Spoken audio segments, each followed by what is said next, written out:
네, AI와 빅데이터의 시대입니다. 사람이 하던 많은 것들을 기계가 대신하는 시대이죠. 심지어 코딩조차도 앞으로는 AI가 할 것이다. 이런 얘기를 합니다. 그러니까 단순 코딩만 배운다는 게 더 이상 의미가 없었다는 것이죠. 자, 이런 시대에 우리는 아이들에게 무엇을 가르쳐야 하나, 그리고 소프트웨어 교육의 미래는 무엇이어야 할까, 이런 얘기를 하고 싶습니다. 기계와 인간의 차이를 먼저 이해할 필요가 있을 것 같은데요. 이 2005년 노벨 물리학상 수상자인 테오도르 헨시 교수의 이 그림이 이러한 기계와 인간의 차이를 극명하게 보여줍니다. 여기 이 그림에는 그 어미닭이 지금 먹음직스러운 모이를 먹으려고 굉장히 노력하는 모습이 보입니다. 아주 목적지향적인 그런 닭이죠. 근데 그 앞에 장애물이 있습니다. 그래서 열심히 노력하지만 먹이를 못 먹고 있죠. 근데 아무 생각이 없는 병아리는 그냥 바깥에 뭐가 있나 그냥 뭐 이렇게 아무 생각 없이 돌아다니다가 호기심으로 드라이브 되는 그런 그 닭인데요. 벌써 어느새 모이 앞에 다다랐습니다. 그래서 이 헨시 교수는 자신이 그 평범했던 아주 중간 정도 되는 아이였는데 어쩌다 보니 자기가 노벨 물리학상을 받게 됐다. 무슨 일이 생긴 걸까? 이런 질문을 했는데요. 저 그림으로 자기의 그 설명을 하는 것입니다. 그러니까 자기는 그냥 목표나 목적 없이 그냥 호기심에 끌려다니던 그런 과학자였는데 먹음직스러운 먹이에 노벨상에 먼저 다다르더라라는 그런 반전의 스토리죠. 그러니까 우리가 목적과 정답에 매이지 않는 그런 유의형 인간, 호기심으로 드라이브 되는 인간, 호모 루덴스의 시대이다. 그리고 기계와 인간의 가장 극명한 차이를 호모 루덴스로 표현하는 것이죠.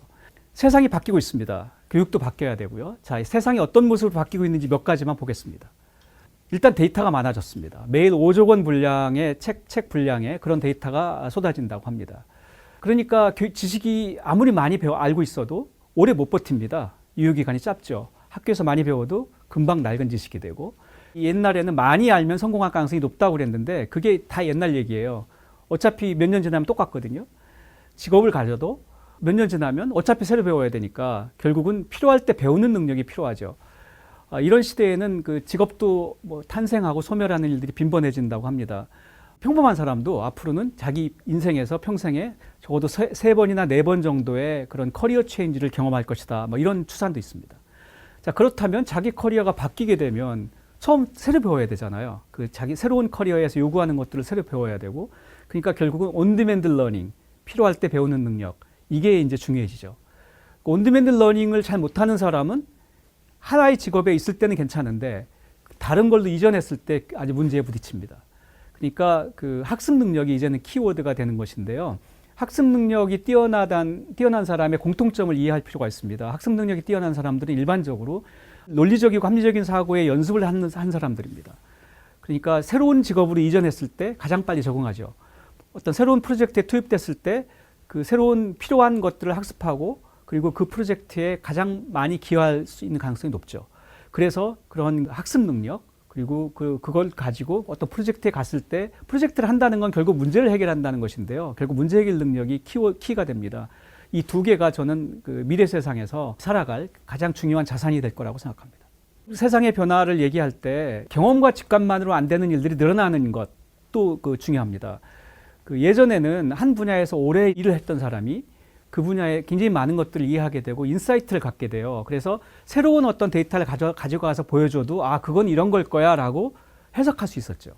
오랜 경험이 어떤 통찰 또는 인사이트를 주기 때문에 그런 것들의 이제 작동을 많이 했는데요. 근데 그게 안 되는 일들이 점점 늘어납니다.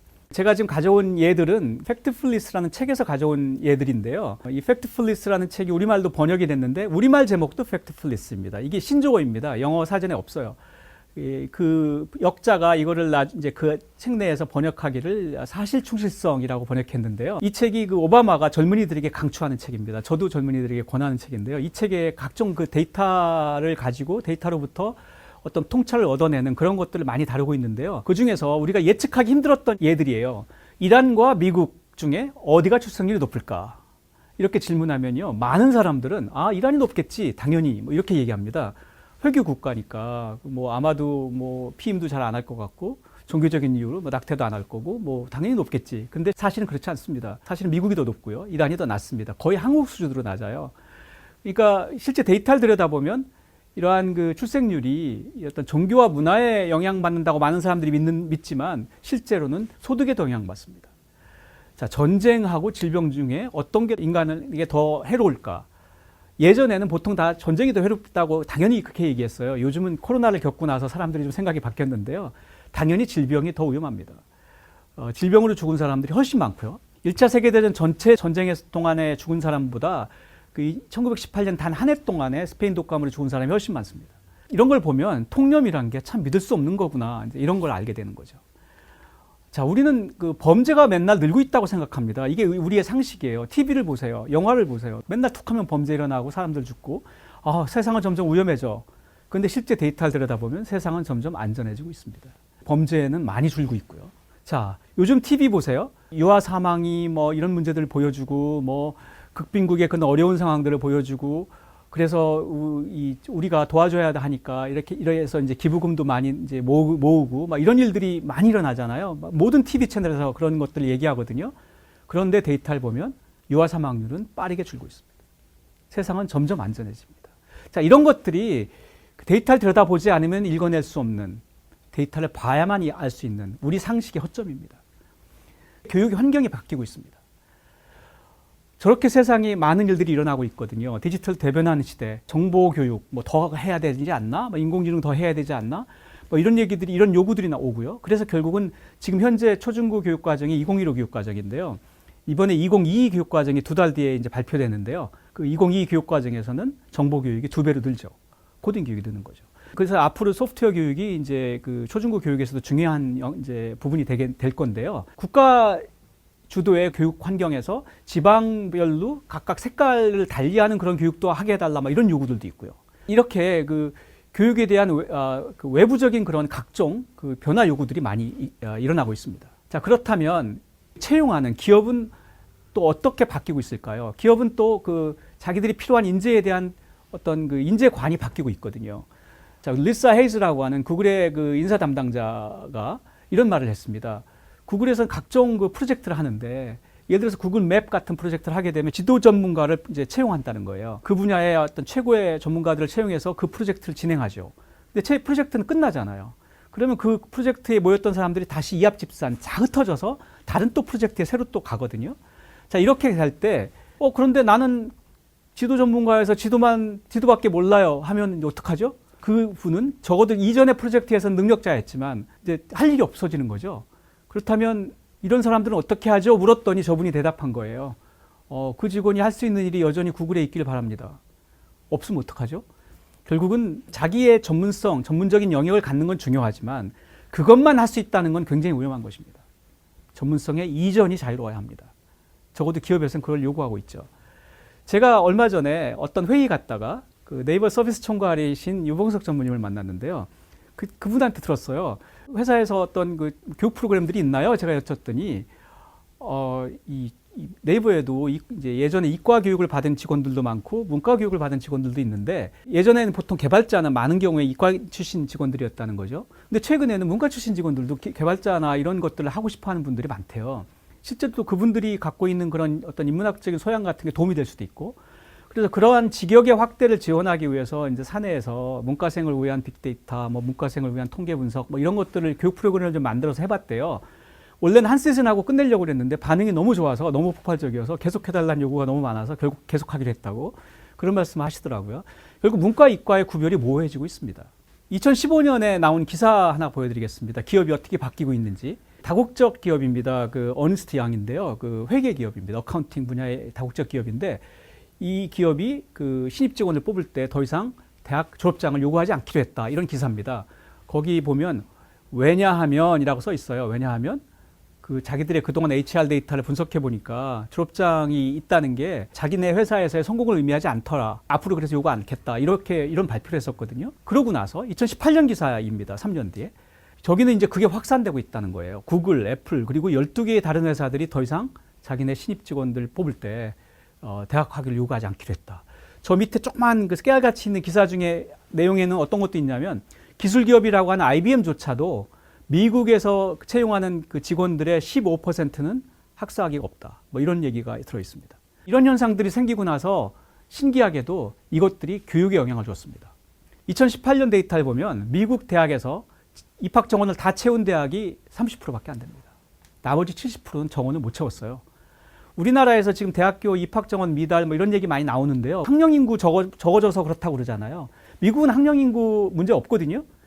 인구 적어지지 않고 있거든요. 그런데도 그렇습니다. 다시 말하면 대학에 입학하는 학생들이 주는 현상은 단지 학령 인구의 감소만으로 설명할 수 있는 문제가 아니고 글로벌한 문제입니다. 자기가 필요한 전문성, 자기가 어느 회사에서 일하고 싶은데 그 회사가 요구하는 전문성을 얻을 수 있는 채널이 많아요. 유튜브에도 노벨상 수상자의 강연들 다 있고요. 뭐 자기가 필요한 어떤 분야의 전문성을 뭐 무에 가서 뭐 인터넷 학교에 가가지고 우리가 뭐 약간의 등록금을 내면 학점까지 받을 수 있고 이런 걸 들을 수 있는 채널들이 많기 때문에 그러한 대안을 찾는 사람들이 늘고 있다라고 해석할 수 있습니다. 그리고 또 2018년 미국의 데이터를 보면은 이 초중고, 즉 다시 말하면 kindergarten to 12, K-12라고 해요. 초중고 교육 K-12를 지나서 대학 교육을 미국에서는 포스트 K-12라고 그러거든요. 근데 미국의 고등교육 학습자, 그러니까 대학에서 한 과목이라도 들은 사람들을 다 세봤더니 그 사람들 중에 4분의 3, 74%는 대학생이 아니었다. 평생 학습자였다는 겁니다. 마케팅 회사에 일하는 사람이 영문과 나와가지고 거기서 아주 뭐 광고도 잘 만들고 잘 나가고 있었는데 어느 날 보스가 부르더니 야, 다음 시즌에 뭐가 유행할지 소비자 트렌드 너 빅데이터 분석 좀 해봐 이런 거 시키는 거예요. 그럼 이게 뭐지? 우리식으로 멘붕이 오는 거죠. 이거 어떡하죠? 뭐 저 몰라요. 저 그런 거 할 줄 몰라요. 할 수는 없잖아요. 어딘가 가서 배워야 되겠죠. 무게 가서 배울 수도 있겠고. 근데 이제 질문도 해야 되고 대학에 가서 들으면 더 쉬울 테니까 대학에 가서 듣는 거예요. 그런 사람들이 미국 전체의 대학교육 학습자의 4분의 3이었다. 미국의 고등교육기관은 이미 평생교육기관으로 이전했다고 볼 수 있습니다. 자, 이런 일들이 일어나고 있어요. 다시 말하면 이 온디맨드 학습이 중요해진다. 마케팅 회사에서 일하다가 굉장히 인문학 분야에 아주 뭐 공부도 많이 한 사람이지만 갑자기 빅데이터 배워야 되면 그게 온디맨드 학습이죠. 필요할 때 학습하는 것. 그 온디맨드 학습을 제공하는 곳들이 이제 우리 사회 인프라가 돼야 되고요. 예를 든다면은 소프트웨어 교육 공부해 본 적 없지만 온디맨드 학습을 할 수 있는 이제 이러한 그 커넥트 재단이 그런 역할을 하고 있는 거죠. 이제 이러한 온디맨드 학습이 점점 중요해지고 우리 사회의 아주 기본적인 인프라의 한 부분으로 될 거라고 생각합니다. 예전에는 지식을 많이 쌓는 게 중요했다면 그건 어차피 금방 낡은 지식이 될 테니까 필요할 때 학습하는 온디맨드 학습 능력이 중요해지고 그리고 이러한 프로젝트에 투입됐을 때 문제를 잘 해결해야 하는 능력 이런 것들이 중요해지는데 미국의 데이터를 봤다시피 이미 그런 그 변화가 일어나고 있다. 우리나라는 아직 무풍지대입니다. 우리나라는 기업에서 있다가 나 빅데이터 배워야 되겠어 하고 대학에 가서 배울 수가 없어요. 우리나라는 그 대학에 정식으로 입학한 학생들만 현재 대학의 수업을 학점을 받을 수가 있거든요. 평생교육원이나 이런 것만 들을 수 있게 돼 있어요. 이게 이제 법적인 제한인데 그래서 우리나라는 아직 이런 일들이 일어나고 있지 않습니다. 제 생각엔 이러한 법적인 제한이 빨리 해결돼서 이러한 필요한 온디맨드 학습을 이 성인들이 대학에서 필요할 때 와서 들을 수 있게 이렇게 바뀌어야 된다고 생각합니다. 그게 중요한 인프라가 될 것입니다. 그래서 온디맨드 학습이 부상하면서 배우는 법을 배워야 돼요. 배우는 법을 잘 모르면은 필요할 때 배운다는 게 굉장히 페인풀해지거든요. 나 학교에서 배운 걸로 계속 그냥 먹고 살고 싶은데 왜 자꾸 새로운 걸 배우라는 거야? 이런 애티튜드가 되는데 그런 태도를 갖게 되면 이제 살아남기 힘들죠. 자, 그래서 배우는 법을 배워야 합니다. 학습 능력을 길러야 하고요. 그래서 심지어는 그 미국의 그 최대 무기라고 하는 세계 넘버원 무기인 콜세라닷컴에 가보면 탑10 인기 과목 이런 게 나오는데요. 지난 5년 동안 항상 매년 한 번도 안 빼놓고 계속 탑10 인기 과목에 올라가는 과목 중에 하나가 배우는 법 배우기라는 과목입니다. 학습법에 대한 과목이 요즘 최고 인기 과목이에요. 벌써 300만 명 이상이 수강했다고 합니다. 자, 이런 시대에 우리 학교에서도 또는 우리의 교육 방식에서도 학생들에게 그 지식을 주입시키는 게 아니라 학습 능력을 가르쳐야 돼요. 학교라는 게 예전에 한마디로 정의해봐라 그러면은 지식 전수기관이었는데 지금은 학교는 한마디로 정의하면 학습 능력 전수기관이어야 합니다. 자, 그래서 어떻게 이러한 학습 능력을 기를까? 적어도 교사라면, 선생님이라면 먼저 학생에게 너는 의사가 될 거니까 생물학만 해. 이런 거는 굉장히 위험합니다. 서로 다른 영역을 관심 갖게 하고 그 다른 영역들의 사이에 이해할 수 없는 연결성을 보게 하는 것. 이런 것들이 저는 문제 해결 능력의 아주 첩경이라고 생각합니다. 또 학습 능력의 첩경이고요. 여러 분야를 접하고 여러 분야에 대한 이해가 있는 사람들은 새로운 걸 빠르게 학습할 수 있습니다. 그래서 새로운 걸 빠르게 학습하는 능력의 가장 중요한 부분 중에 하나는 한 분야만 판 사람이 아니라 여러 분야를 이해하는 사람들입니다. 그래서 그런 것들 학생 때부터 연습해야 돼요. 상이한 영역, 서로 다른 영역들을 연결해서 성공한 사람들의 사례를 몇 개 들겠습니다. 그 중에 한 사람인데요. 이 란 페드큐라는 사람은 원래 그 UCLA 응용수학 박사입니다. 근데 이분이 그 UCLA가 할리우드 근처다 보니 영화를 좋아했대요. 그래서 UCLA 다닐 때 그 툭하면 할리우드에 가서 그 저 좋아하는 배우들도 만나고 이제 그랬나 봐요. 그러다가 이제 이 헐리우드에 요즘 어떤 게 문제인가요? 어떤 그 난제가 있어요? 이런 걸 이제 묻다가 어떤 난제를 이해하게 됐어요. 그래서 그걸 이 사람이 해결했거든요. 그래서 이 사람이 아카데미 기술상을 2번 받았습니다. 그래서 요즘은 아카데미상을 2번 수상한 수학자 뭐 이런 타이틀이 이제 쫓아다니는 거죠. 지금은 또 명문대학인 스탠포드의 컴퓨터 사이언스 교수가 됐습니다. 이분은 그러니까 수학과 영화를 연결해서 성공한 사람이에요. 요즘 많은 혁신들은 상이한 분야를 연결하면서 생기거든요. 자, 이분이 어떻게 했냐면요. 이 캐리비아 해적이라는 영화가 있죠. 벌써 5개인가 6개인가 나왔는데요. 이 영화의 엔딩롤에 보면은 Scientific Advisor Ron Fedque 이렇게 나옵니다. 한번 나중에 관심 갖고 다시 보시면 분명히 보일 겁니다. 그러니까 이분이 캐리비아 해적에 굉장히 기여해서 그 첫 번째 아마 아카데미상을 그걸로 받았을 텐데요. 어떤 일을 했냐면 그 컴퓨터 그래픽스의 한계를 이분이 해결했어요. 당시 헐리우드 가서 이렇게 얘기를 하다 보니 이 CG가 필요한 생동감을 못 만들어낸다는 불평을 접했어요. 특히 저런 파도가 치는 장면 저런 거를 CG로 처리했더니 정말 그런 그 자기 감독들이 원하는 그런 생동감이 안 나오더래요. 근데 이거를 갖다가 바다에 가가지고 주구장창 카메라 놓고 이제 하다가 재수롭게 찍은 그런 장면조차도 나중에 화면으로 보면 그렇게 생동감이 없답니다. 이게 이제 헐리우드의 당시 난제였던 거죠.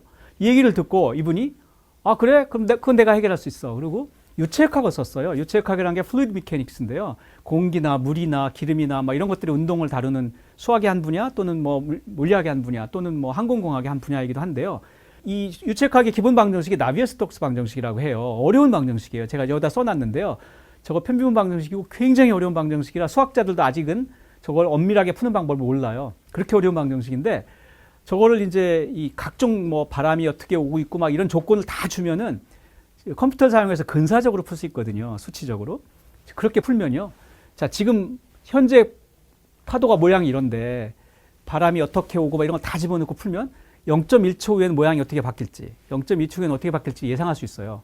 그걸 갖다가 화면에 0.1초, 0.1초로 화면에 쭉 뿌린 거예요. 그렇게 만들어낸 장면인데요. 인류 역사상 인간이 만드는 어떤 CG보다 훨씬 더 생동감이 클리어하다고 합니다. 저걸 감독들이 한번 보면 그걸 못 잊는 거죠. 그래서 저분이 백만장자가 됐어요. 저거 팔아서. 그리고 아카데미상을 2번 받았고 저런 성공은 서로 상이한 영역을 이해하고 한쪽의 난제를 헐리우드의 난제를 수학의 상식 100년도 넘은 유체역학의 어떤 그 오래된 결과로 푼 거예요. 그러니까 한쪽 분야에서는 상식인데 한쪽 분야의 난제는 이런 경우는 굉장히 잦거든요. 그래서 그 상이한 영역을 이해하는 사람만이 할 수 있는 그런 사람만 갖고 있는 어떤 권리라고 볼 수 있어요. 한 분야만 파서 전문가가 되겠다. 전문가 되는 건 중요한데 결국은 그 분야의 그 어떤 정말 본질적인 난제에 부딪혔을 때 못 벗어나는 거죠. 이러한 연결 능력이 교육에서 중요해지고요. 소프트웨어 교육도 마찬가지라고 생각합니다. 이러한 연결 능력을 어떻게 소프트웨어 그 교육과 과정에서 구현할 건가 이런 고민이 필요하고 두 번째, 자 이러한 연결의 능력에 더해서 그 요즘 기업에서는 옛날처럼 특정 부서에 이렇게 배치돼서 그냥 똑같은 일만 하는 게 아니라 어떤 프로젝트가 생기면 거기에 쫙 모여서 하고 다 해결되면 또 다시 또 흩어지고 하는 그런 이합집산 모델을 쓰는 경우가 많거든요. 근데 프로젝트를 한다는 게 결국 문제를 해결한다는 것입니다. 문제를 해결해 나가는 사람들이 결국 성공하는데요. 그래서 질문하게 돼요. 이 문제 해결 능력이라는 게 타고나는 건가? 아니면 교육을 통해서 얻어질 수 있는 건가? 그 제가 유명한 사람들, 특히 뭐 노벨상 수상자들이나 수학에서 필드상 수상자들을 굉장히 많이 만나본 축에 속하는데요. 그 특히 필드상 수상자는 살아있는 필드상 수상자는 거의 대부분 만나지 않았나 싶어요. 근데 제가 그런 걸 만나면서 느끼는 게 아, 세상에는 저런 능력을 타고나는 사람도 있긴 있구나 이런 걸 느껴요. 그러니까 있긴 있어요. 타고나는 사람들도. 만약에 이게 타고나는 거라면 우리가 더 이상 얘기할 필요가 없죠. 뭐 그거는 그럼 그런 사람들 찾아서 해결해야지 뭐. 근데 이게 교육을 통해서 얻어지기도 하더라고요. 제가 사례 하나를 갖고 왔는데요. 이게 많이 알려진 사례입니다. 아마 검색해 보시면 다들 볼 텐데요. 프랑스에 에꼴 40이라고 하는 학교가 있거든요. 에꼴이 학교입니다. 학교란 뜻입니다. 근데 이 학교는 뭐 대학을 졸업한 사람도 들어가고 대학을 안 다닌 사람도 들어가요. 근데 입학 시험이 아주 경쟁률이 높습니다. 뭐 3,000명을 매년 선발하는데 입시를 4주 동안 치러요. 팀을 이뤄서 막 문제를 같이 협업해서 해결하는 뭐 그런 걸 4주 동안 해가지고 협업 능력을 보고 뽑는데요. 그 입시가 라피스인이라고 하는 피스인은 불어로 풀장, 수영장이라는 뜻이에요. 그러니까 수영장에 놓고 얘들이 어떻게 헤엄치나를 보는 거예요. 그걸 통해서 3,000명을 선발한 다음에 교과 과정 없고요. 교수도 없고 뭘 하냐면 기업에서 이미 행해졌던 프로젝트들을 기업의 동의를 받아서 데이터베이스를 만들어 놓고 그걸 학생들이 팀을 이루어서 하나씩 뽑아가지고 가서 해결하게 하는 이런 방식으로 하거든요. 그래서 그 프로젝트 하나를 성공적으로 하게 되면 그러면 이제 레벨이 올라요. 마치 게임하는 것 같아요. 레벨이 올라가고 경험치가 올라갑니다. 그래서 레벨 21이 되면 그러니까 적어도 20개 이상의 프로젝트를 성공적으로 수행하면 졸업을 해요. 이렇게 20개 이상의 프로젝트를 성공적으로 수행했던 협력을 통해서 수행한 사람들이 기업에 가서 똑같은 일을 하는 거잖아요. 프로젝트를 한다는 게. 어떤 의미에서는 문제 해결의 기재들이 되더라. 그러니까 그 문제 해결 능력이라는 것도 교육을 통해서 얻어질 수 있는 것 같다. 이게 제 이제 잠정적인 답이고요. 자, 그래서 이 에꼴 42의 성공 요인을 분석하고 싶어요. 우리의 교육 방식에다 이걸 도입하려면 쟤네들이 왜 성공했지? 이걸 좀 이해해야 되잖아요. 소프트웨어 교육도 전 정말로 마찬가지라고 생각해요. 이 에꼴 42는 사실은 소프트웨어 개발자들을 길러내거든요. 근데 개발자 교육에서 아직까지 에꼴 42만큼 효과적인 데는 없었던 것 같아요. 우리나라의 여러 개발자 교육 프로그램도 에꼴 42를 많이 지금 사실 모방을 이제 하는 것 같아요. 근데 에꼴 42의 그 성공 요인을 정확히 이해할 필요가 있어요.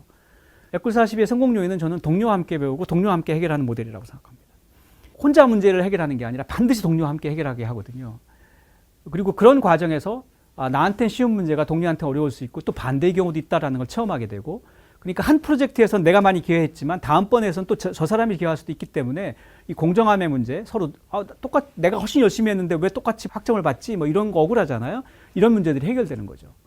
이러한 과정에서 이 학생들이 결국은 그 함께 협력해서 답을 찾아가고 효율을 찾아가는 연습을 하거든요. 그런데 나중에 자기들이 이제 학교를 졸업하고 자기 직장을 가지고 거기 직장에서 프로젝트에 투입됐을 때 이러한 협업의 경험을 한 사람들 이렇게 문제를 해결해 나가는 연습을 한 사람들이 결국은 두각을 나타낼 수밖에 없어요. 이러한 디지털 시대, 인공지능과 빅데이터와 더불어서 하는 시대에 교육도 바뀌어야 하고 학생들에게 무엇을 가르칠지라는 것도 우리가 다시 고민해야 하는데요.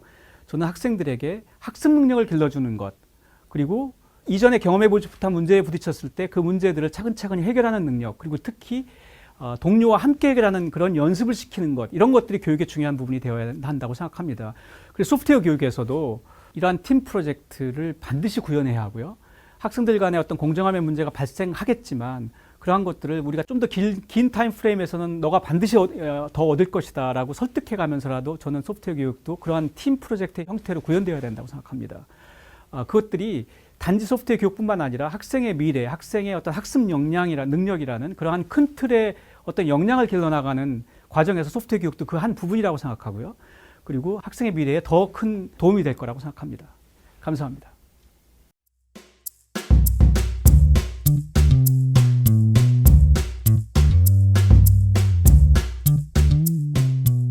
빅데이터 시대가 도래하면서 방대한 양의 데이터 속에서 의미를 찾고 의사결정을 할 수 있는 데이터 리터러시 능력이 중요해졌습니다. 자, 이러한 데이터 리터러시를 집이나 학교에서 어떻게 교육하면 좋을까요? 저는 논리적 사고 연습이 가장 중요한 것 같아요. 그 데이터 리터러시라는 게 이 컴퓨테이셔널 리터러시와 동전의 양면 같은 거잖아요. 저는 언어 훈련과 수학적 훈련이 효과적이라고 생각합니다. 분야를 가리지 않는 다독, 그리고 글을 쓰는 행위, 시를 쓰는 행위, 뭐 이런 것들이 다 포함됩니다. 특히 그 다독은 방대한 데이터에서 아주 컴팩트하게 정보를 끌어내는 연습이거든요. 올해 그 필리상을 받았던 허준희 교수도 어릴 때 뭐 수학적 훈련을 뭘 했어요? 라고도 이 기자가 질문했더니 그렇게 답했어요. 자기는 중2병에 걸려서 중학교 때 반항심에 나는 시인이 될 거야. 뭐 이렇게 그 집에서 선언을 했대요. 그래서 해놓은 말이 있으니까 뭔가를 해야 되니까 그 바람에 뭐 시도 많이 쓰고 책도 많이 읽고 뭐 이런 걸 하게 됐대요. 지금 와서 생각해 보니 그게 수학적 훈련이랑 같은 거더라. 그런 얘기를 했거든요. 그래서 언어 훈련과 수학적 훈련은 정말 비슷합니다. 그 논리적 사고의 연습을 하는 것이거든요. 둘 다. 그리고 그 수학적 훈련을 한다는 게 결국 저는 가장 효과적인 방법은 문제 많이 푸는 거 하지 말고 시간 재면서 하지 말고 시간을 충분히 갖고 아주 작은 수의 그런 서술형 문항을 푸는 게 제일 좋다고 생각합니다. 자기 사고의 기록을 연습하는 것 이러한 것들이 수학적 훈련의 제일 좋은 방법입니다. 일을 하다 보면 한 분야의 깊은 전문성을 가진 스페셜리스트가 될 것인가 아니면 다양한 분야에 능한 제너럴리스트가 될 것인가에 대한 고민들을 갖게 됩니다. 우리 아이는 스페셜리스트 아니면 제너럴리스트 어떤 걸로 키워야 할까요? 이 스페셜리스트의 역할은 예전에도 중요했고 앞으로도 중요할 겁니다. 인류의 진보를 위해서. 하지만 지금은 지식의 총량이 걷잡을 수 없게 폭증하는 시대잖아요. 그러니까 특정 분야의 지속 가능성이 예전하고 다를 수 있거든요. 그러니까 특정 분야가 사라지거나 일자리가 사라지거나 이런 일들이 빈번합니다. 분야의 이전이 자유로운 사람, 그 말은 필요할 때 학습하는 능력, 온디맨드 이 러닝 능력이 뛰어난 사람을 말합니다. 그러니까 스페셜리스트가 되더라도 온디맨드 러닝 능력을 키우는 건 여전히 중요하다. 그리고 필요할 때 학습하는 능력은 가져야 된다. 뭐 이렇게 생각합니다. 앞으로 이 코딩 교육이 강화된다는데 개발자가 되지 않는 학생이 왜 코딩을 배워야 하고 데이터를 배워야 하는지 뭐 의심하게 될 거고, 그러니까 이제 수포자가 아니라 이제 코포자도 탄생할 것 같아요. 코딩 포기자, 곤란한데요. 바뀌게 되는 2022 교육 과정에서는 이제 코딩 교육이 지금의 그 2배 이상으로 강화됩니다. 그러면은 저는 코포자 문제가 분명히 발생할 거라고 생각합니다. 어쩌면은 수포자 문제보다 더 심각할 수도 있어요. 그러니까 이러한 문제를 해결하려면은 이 독립 과목으로서의 코딩 과목 또는 정보 과목뿐만 아니라 이 기존의 주요 교과목, 국어든 수학이든 영어든 이런 기존 교과목의 코딩을 녹여내는 게 더 중요하다고 생각해요. 그러니까 예를 든다면 초등학교에서 뭐 수학을 가르칠 때 뭐 최대공약수를 가르치는데 또 자연수 2개의 최대공약수 계산하는 프로그램 짜봐 이런 걸 시키는 거예요. 근데 학생이 이 코딩 이거를 갖다가 프로그램 짜는 과정에서 최대공약수가 뭐였지? 다시 찾아보게 되고 그걸 완전히 이해하지 못하면은 프로그램 못 짜거든요. 오히려 원래 수학 과목을 더 잘하게 되거든요. 이렇게 기존 교과목의 코딩을 녹여내는 작업을 해야 학생들이 그것들이 마치 호흡하듯이 물 마시듯이 그 자기 생활의 한 부분이 되는 거죠. 그래서 앞으로의 코딩 교육은 이 소프트웨어 교육은 이렇게 기존의 다른 것들에 녹여내야 한다. 이렇게 생각합니다. 공부나 학교를 포기하는 학생들에게 멘토의 존재가 꼭 필요하죠. 근데 교육 현장의 선생님들이 학생들에게 멘토가 되어주려면 학생들에게 어떤 식으로 다가가야 할까요? 그 어린 학생들이 어떤 때 좌절을 겪냐면 다른 친구들하고 비교될 때 우수한 학습 능력을 보이는 친구와 비교한다거나 또는 그런 과정에서 주위의 기대에 부응하지 못하거나 뭐 이럴 때 아주 좌절을 겪거든요. 근데 이럴 때 우리가 학생들에게 말을 할 때 어른들이 조심할 부분이 있어요. 열심히 하면 돼. 우리 생각에는 격려한다고 하는 말인데 학생들이 더 상처받습니다. 자기는 열심히 했는데도 안 되던데 뭐 이렇게 되면 그게 더 좌절하게 되죠. 멘토가 조언한 대로 했더니 실제 되네? 뭐 이 정도가 돼야 이 멘토와 멘티 간의 신뢰관계가 구축되고, 그 다음에 이제 멘토링이 더 용이해지거든요. 예를 든다면은, 수학 과목에서 어려움을 겪고 있다. 그런 걸 하소연했어요. 그러면은 얘가 수학 과목에서 도대체 어느 부분에서 얘가 어려운 거야를 교사도 모르거든요. 이 경우에 진단을 해야 돼요. 자, 몇 개의 퀴즈를 내보고, 퀴즈 푸는 거 보면서, 얘는 뭘 알고 뭘 모르는구나. 이걸 판단을 하고, 얘가 그거 모르는 부분을 이제 학생에게 학습하도록 이제 권한다거나 이제 이런 방식의 아주 구체적인 멘토링을 해야 되거든요. 이렇게 하면 이게 학생이 그걸 해보고, 이러니까 정말 이제 그 다음이 되네. 막 이렇게 되거든요. 그러면서 신뢰관계가 생기는데, 그러니까 도와는 주고 싶은데, 학생이 뭘 모르는지, 뭐가 문제인지를 모르니까 못 도와주거든요. 게다가 그 반에 수준차가 난 학생들이 다 같이 모여 있는데, 그 각각의 다른 그 미묘한 차이를 교사가 파악하기 쉽지 않습니다. 그래서 이 부분은 근데 최근에 돌파구가 좀 보여요. 요즘 수준 맞춤형 학습, 그러니까 어댑티브 러닝이라고 하는데요. 이런 어댑티브 러닝을 지원하는 각종 소프트웨어 플랫폼들이 출현하고 있습니다. 이미 시장에 나와 있는 것들도 있고요. 국내에서도 좀 나오고 있고요. 그래서 이런 것들을 효과적으로 활용한다면 앞으로는 그런 학생의 좌절을 줄여주는 멘토링이 가능해질 거라고 생각합니다. 교수님의 멘토도 살짝 공유해 주실 수 있을까요? 저는 어떻게 하다 보니 우여곡절 끝에 박사 지도 교수가 2분이었어요. 공동 지도 교수 2분이 있었는데요. 한 분은 순수 수학 전공의 수학과 교수님이었는데 이분은 정말 천사 같은 분이었어요. 제가 무슨 얘기를 해도 다 들어주시고 상담해 주는 분이었고, 그리고 제 연구 분야에 아주 특히 신호처리 이론의 대가였던 전자공학과 교수님도 제 공동 지도 교수였는데요. 이분은 아주 제가 연구에 진척이 없어서 좌절에 빠져 있을 때, 그래서 공부 다 집어치우고 제가 한국에 오려고 짐도 싸고 그랬거든요. 그럴 때 저를 정말 구해준 은인이십니다. 제 인생의 멘토라고 생각합니다. 코로나 시대가 도래하면서 비대면 원격 수업이 활성화되었지만 또 동시에 학생 간 학습 능력 편차가 더 커졌습니다. 학교 현장의 선생님들은 이런 격차를 최소화하기 위해서 어떤 점을 고민하거나 주의해야 할까요? 사실 학습의 효율성만 고려하면은 옛날에 우열반이라는 게 있었는데요. 그런 우열반이 제일 효과적일 수도 있어요. 왜냐하면 학생 수준 비슷한 학생들끼리 모아놓고 약간 다른 레벨로 가르치니까. 근데 이게 그 학생들에게 또는 학부모님들에게 정서적인 상처를 주거든요. 제일 좋은 거는 우열반하고 가까우면서도 그런 상처를 안 주는 방법을 모색해야 되거든요. 먼저 학생이 뭘 모르는지 이걸 이제 진단해야 돼요. 그 보통 그거 하는 방식이 이제 퀴즈를 막 이것저것 던진 다음에 퀴즈 푸는 걸 보고 옛날에 퀴즈에 그 답했던 다른 사람들 그 방식과 비교해 보면 아 이런 걸 이렇게 답한 애들이 이런 걸 모르더라, 이렇게 답한 애들은 이런 거 알더라, 이런 걸 이제 우리가 데이터가 있거든요. 퀴즈를 많이 안 내고도 몇 개만 내고도 아 얘는 이런 유형하고 비슷하네, 그러니까 이런 유형은 이런 거 알고 이런 거 모르는 애야, 이런 걸 이제 알 수 있거든요. 이게 딥러닝이에요.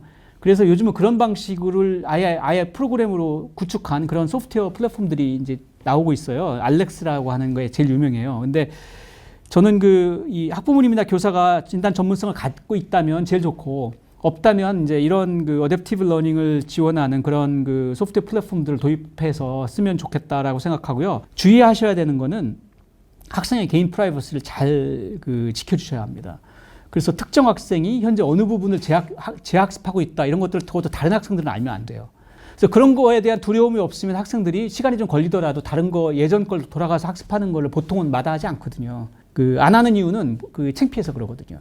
그래서 이런 것들을 이제 앞으로는 이제 이 수준 맞춤형 학습 플랫폼이 출현한다면 해결이 될 텐데, 그때까지는 이런 다양한 방식의 그 교사의 시도가 필요합니다. 네.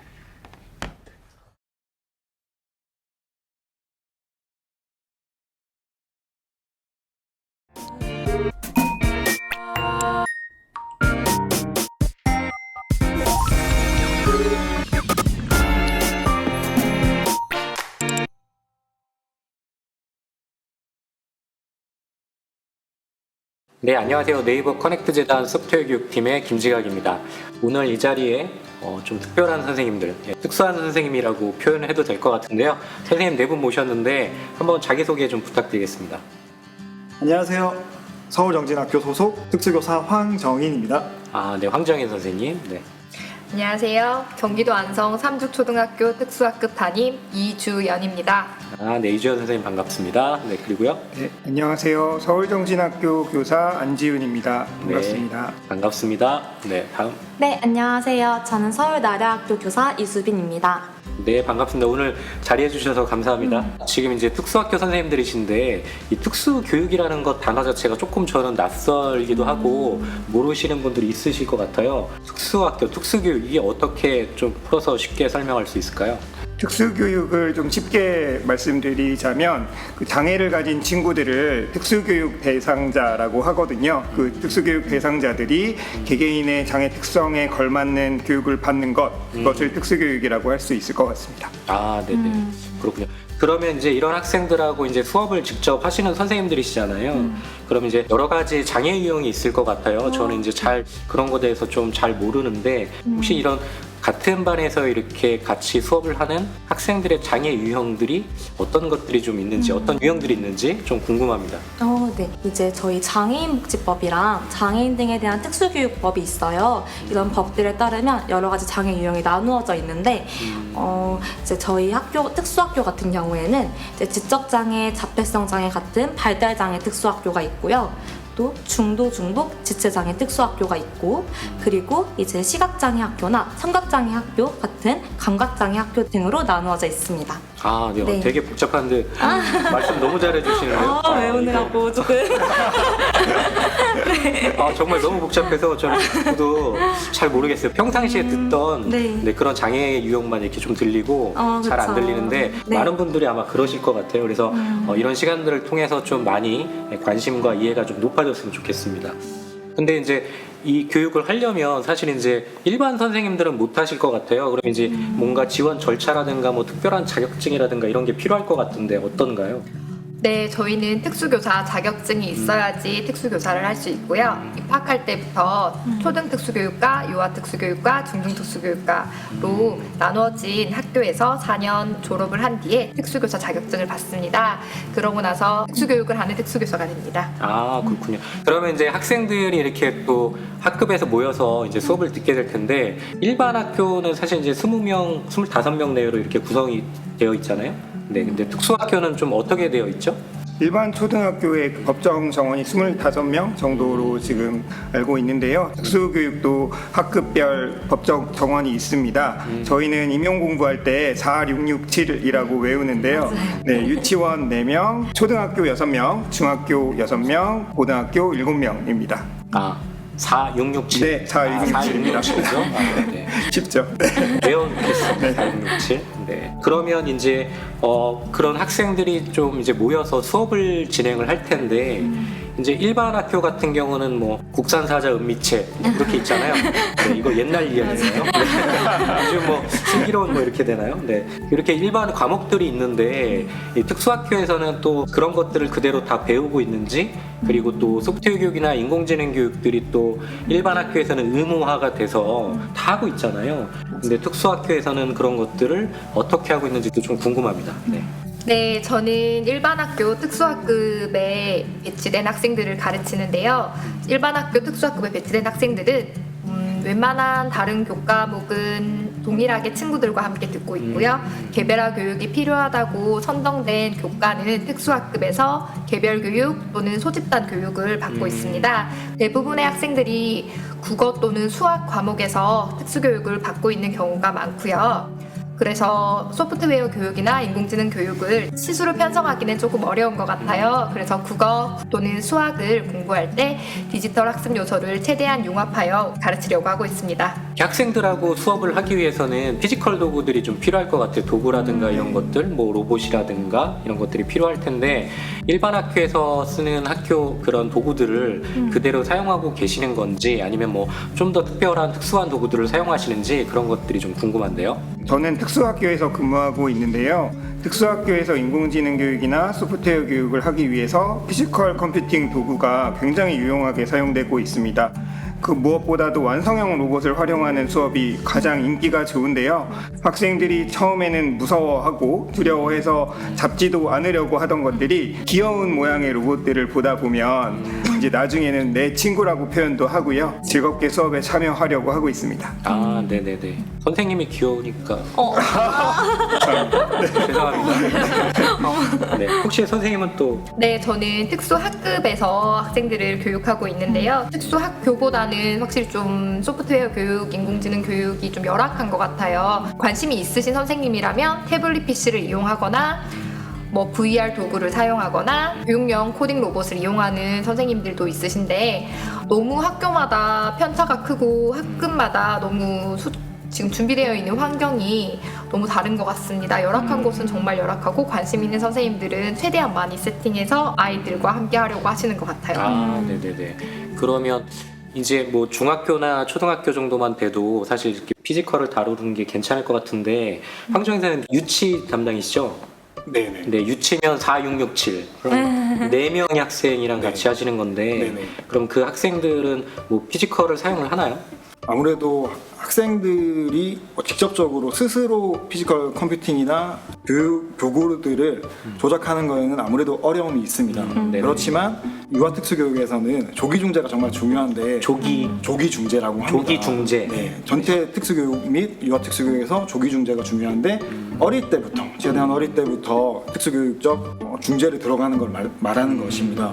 어릴 때부터 피지컬 컴퓨팅 및 교구들을 친하게 친밀감 있게 가지고 놀 수 있도록 그렇게 지도를 하고 있습니다. 조기중재. 저는 좀 낯선 단어인데요. 네. 네, 조기중재를 해야 된다. 라는 말씀이시군요.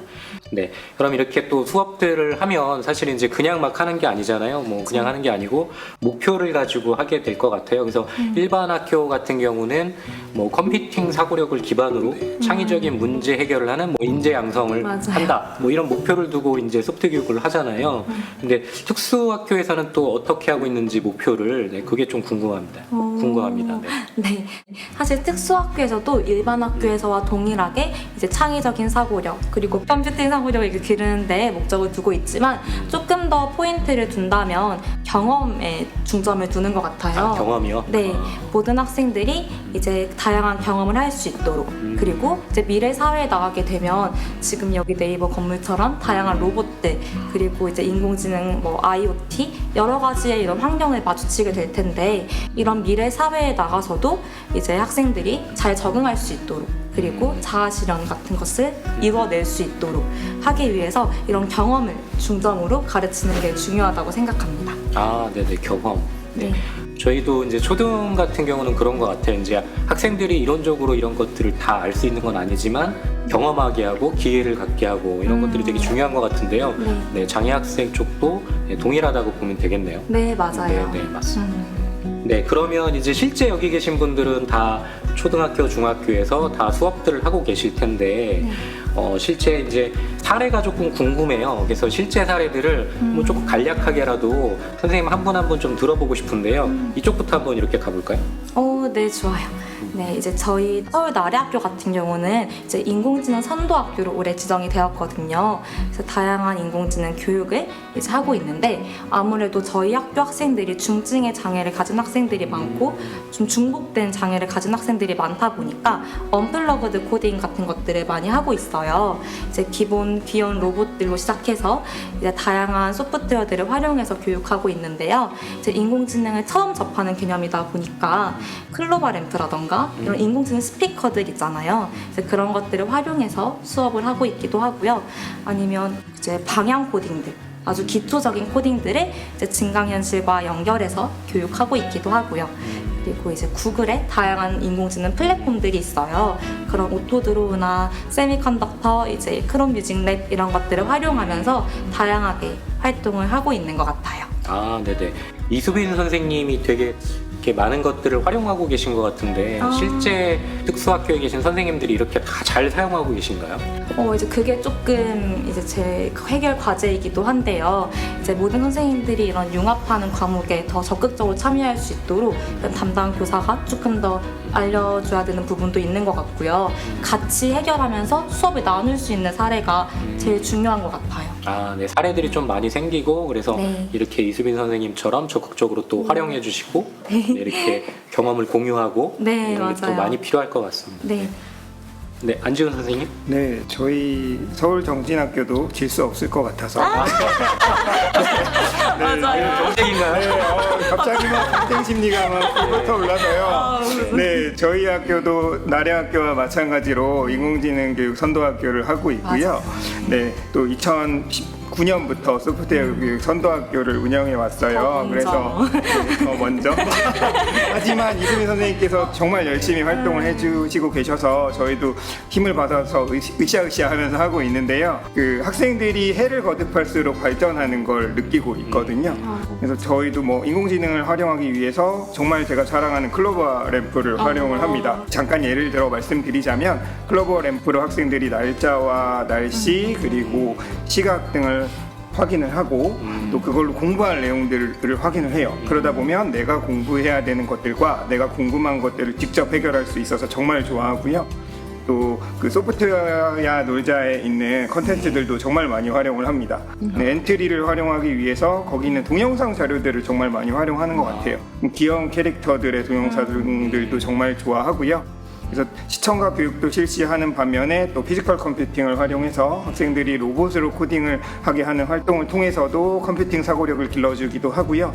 또 저희도 실감형 컨텐츠들을 활용해서 학생들이 직접 체험해 볼 수 있는 활동도 다양하게 구성하고 있습니다. 아, 네네. 실감형 컨텐츠가 혹시 뭐 VR이나 이런 것들을 말씀하시나요? 네, VR이나 AR 그리고 그 잽 같은 메타버스 환경 등을 활용할 수 있는 교육 공간을 저희 지금 특수교육기관 등에서 조성하고 있습니다. 그 교육부에 있는 국립특수교육원이라고 네네. 그곳에서 이제 매년 학교들을 선정해서 실감형 컨텐츠 교실을 만들고 있어요. 아, 네. 그래서 교육적 활용을 위해서 노력하고 있습니다. 아, 네네네.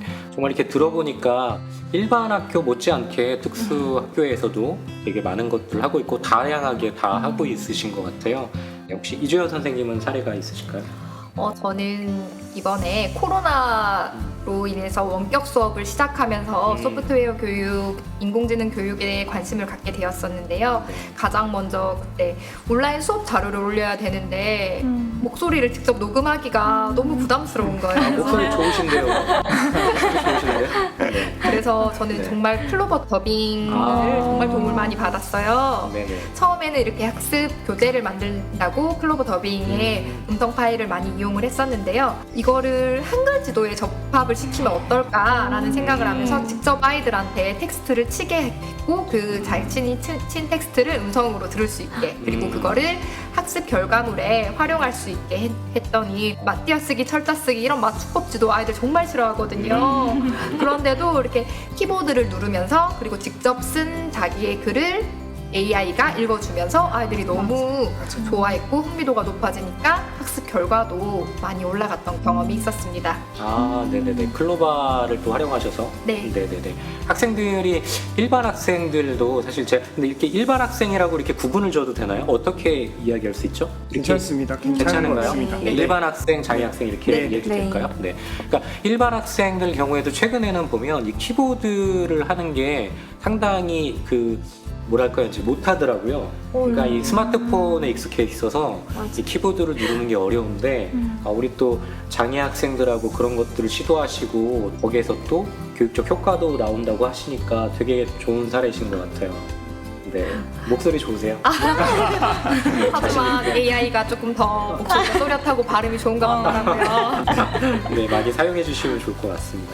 네, 황정인 선생님은 어떤 또 사례가 있으실까요? 저는 현실 세계에서 하는 교육과 인공지능을 활용한 교육을 융합하는 방향으로 좀 수업을 하고자 합니다. 거창한 건 아니고 되게 거창해가지고 거창한 건 아닌데 저희 학교 특색 사업으로 산행 지도라는 수업이 있습니다. 산행 지도. 네네, 산행 활동인데 산행은 인근 뒷산이나 혹은 인근 공원을 이동하면서 체력 증진 및 지역 사회 탐방을 하는 수업입니다. 그런데 목적지는 교사가 알고 있죠. 네, 보통 학생들은 목적지를 알고 있기보다는 따라가기 바쁩니다. 그런데 사전에 학생들이 직접 목적지를 검색하고 탐색할 수 있도록 지도를 하고 있습니다. 제가 고민이 됐던 거는 학생들이 아직 한글을 깨우치지 못한 학생들도 있고 스스로 말하지 못하는 학생들이 있다 보니까 어떻게 검색을 시킬 수 있을까 고민을 했습니다. 그런데 네이버 앱의 스마트 렌즈를 통해서 사진 검색을 하면 시각적으로 목적지를 검색할 수가 있어요. 빅데이터 기반으로 사진을 찾아주니까. 그래서 학생들이 직접 사진 검색, 스마트 렌즈를 통한 사진 검색을 하고 이동을 합니다. 그리고 방향 정의와 이동하는 현재 위치를 알기 위해서 네이버 지도 어플로 볼 수가 있죠. 그리고 지나가다 보면은 학교 주변이 너무 아름다워서 계절에 따른 풍경들을 스마트폰으로 사진을 찍습니다. 네, 찍고 와서 그 사진을 엔비디아 고갱2라는 인공지능 화가 프로그램이 있어요. 그래서 학생들이 풍경 사진을 보고 그림을 그리고 인공지능 화가가 그림을 완성시켜주는, 그래서 전체적으로 융합 수업을 많이 하는 편입니다. 네네. 와, 근데 제가 듣기로는 지금 유치시잖아요. 네. 와, 이 단계를 아이들이 잘 따라올 수 있나요? 되게 네. 제가 해도 힘들 것 같은데. 사실은 제가 네. 유아 교사지만 지금 이제 초등학교 2학년을 가르치고 있거든요. 지금은 초등학교 네, 2학년. 네. 네네. 그래서 혹시 유아에 간다면 한번 네. 해보겠습니다. 유아 쪽에서 혼자 가면 되지 않나요? 조금만 수준 이렇게 낮추면 가능하지 않을까 싶습니다.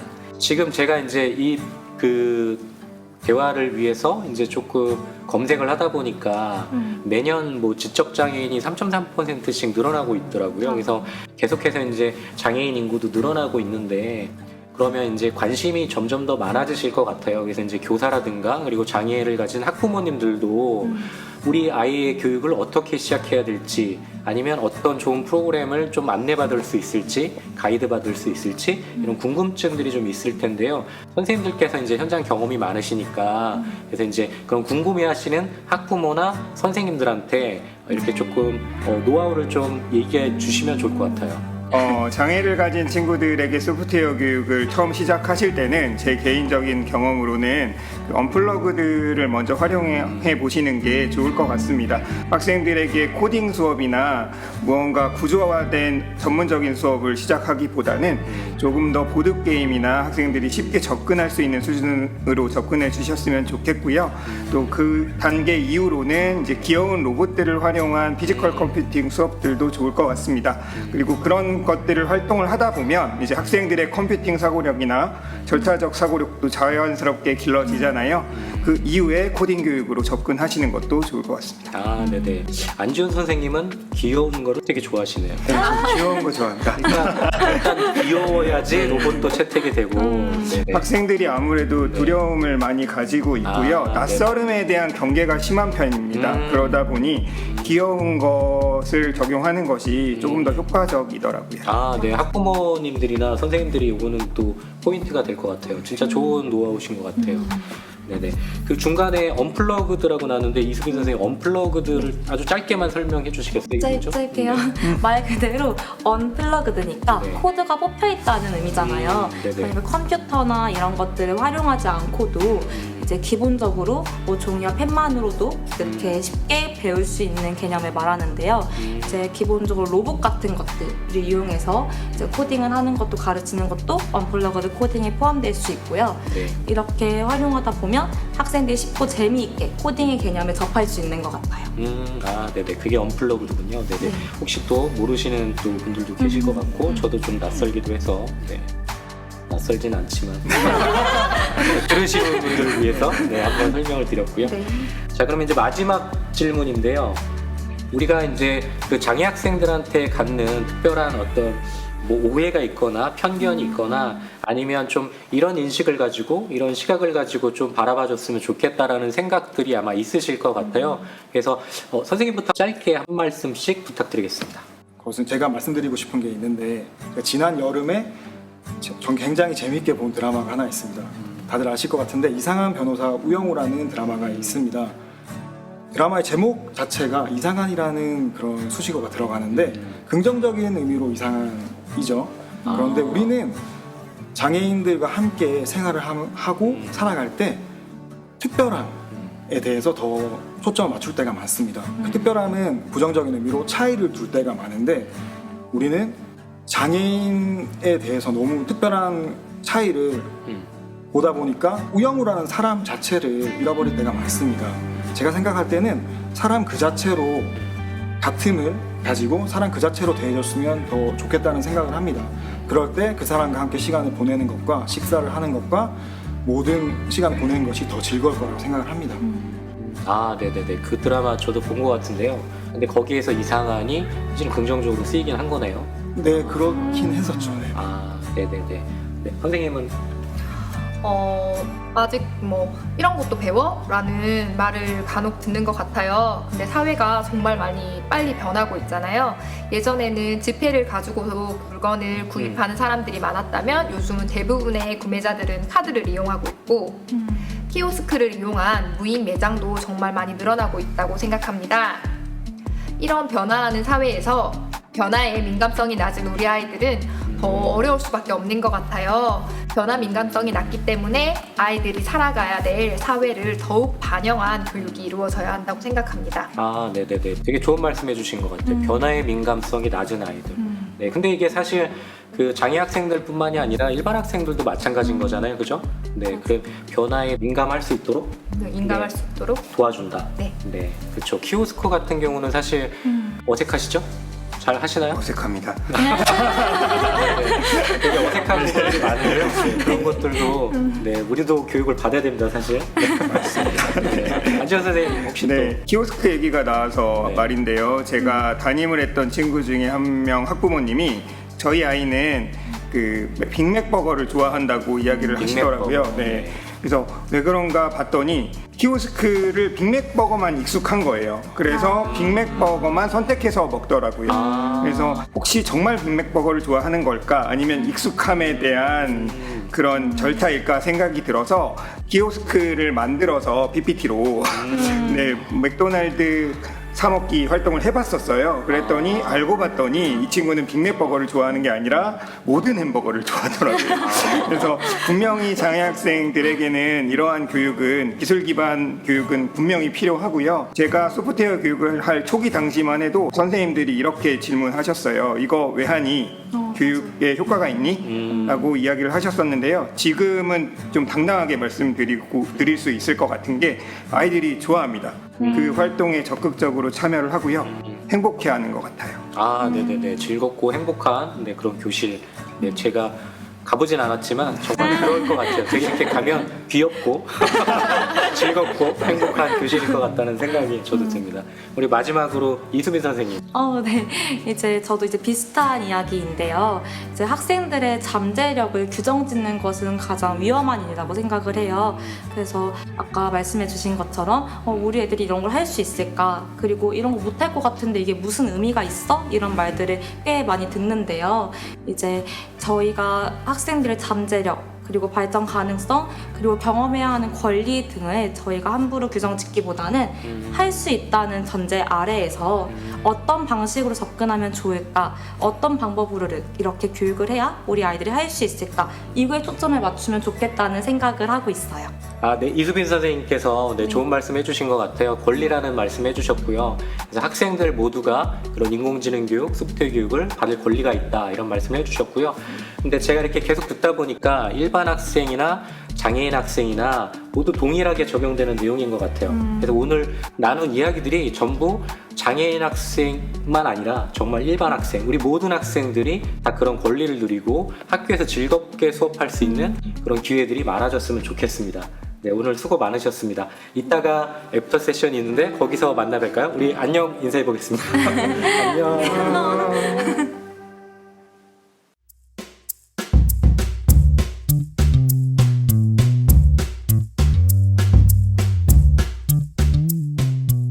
소프트웨어 인공지능 교육을 진행하시면서 어떻게 수업을 할 때 학생들이 가장 즐거워하는지 궁금합니다. 네, 이거는요. 저는 요즘 친구들이 다 스마트폰을 이용을 하고 있잖아요. 장애 학생들도 다 개인 스마트폰을 이용하는 경우가 많거든요. 스마트폰을 이용한 수업을 할 때 아이들이 정말 즐거워하고 재미있어 하는 것 같습니다. 그리고 교실 환경에서는 전자칠판을 활용한 수업을 할 때 아이들의 반응이 좋은 편인데요. 직접 조작을 하면서 손으로 터치를 하면서 수업을 참여하고 따라가고 그리고 바로바로 피드백을 받는 과정에서 아이들의 흥미도를 최대한으로 높일 수 있는 것 같습니다. 장애 학생들에게 소프트웨어 교육을 진행하시면서 선생님께서 가장 힘든 부분이 있다면 무엇인가요? 제가 생각하는 가장 힘든 부분은 일단 교사는 수업을 진행하면서 교육의 성취 목표와 교육 목표를 달성하는 것이 가장 중요하다고 생각합니다. 그리고 교육의 전반적인 교육 활동을 제어하고 통제할 수 있는 선생님이 돼야 돼서 정말 많은 준비와 공부를 해야 됩니다. 그리고 학생들이 어떤 반응을 일으킬지에 대한 예상을 하면서 수업을 진행해야 되는데 실제로 수업을 하다 보면 예기치 못한 상황들이 정말 많이 발생합니다. 예를 들어서 학생들의 안전 문제나 기기 파손과 같은 문제들이 발생하는데 이것들을 제어하면서 하는 부분이 가장 힘든 것 같습니다. 세 번째 질문인데요. 발달장애 학생을 둔 학부모입니다. 코딩 교육이 중요하다고 하는데 어디서부터 시작을 해야 좋을까요? 라고 질문을 해주셨어요. 우선 코딩을 가장 쉽게 배우려면 실생활과 접목해서 가르치는 게 가장 중요하다고 생각해요.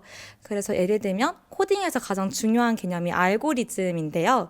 알고리즘을 쉽게 표현하면 순서대로 하는 거잖아요. 그래서 예를 들면 아이가 옷을 입는 순서, 양말을 신는 순서, 손을 씻는 순서, 이렇게 실생활에서 쉽게 접할 수 있는 것부터 알고리즘의 개념을 가르쳐주는 것이 중요하다고 생각해요.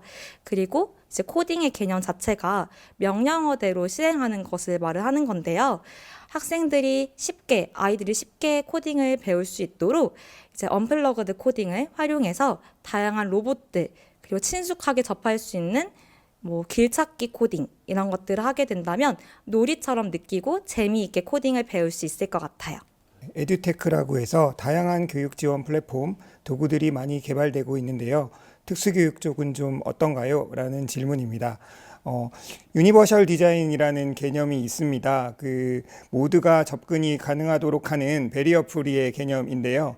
교육적인 플랫폼을 개발할 때 특수교육에 대한 접근이 조금은 부족하다는 아쉬움이 듭니다. 다양한 플랫폼을 개발할 때도 특수교육 학생들이 쉽게 접근하고 다양하게 활용할 수 있도록 개발에 포함되었으면 하는 생각입니다. 어떤 분들이 선생님들의 세프 2022 세션을 들으면 좋을까요? 라는 질문입니다. 장애 학생을 교육하고 있는 특수교사, 그리고 소프트웨어 교육을 어떻게 처음 시작해야 되는지 궁금하신 선생님들이 세프 2022 세션을 들어주시면 감사하겠습니다.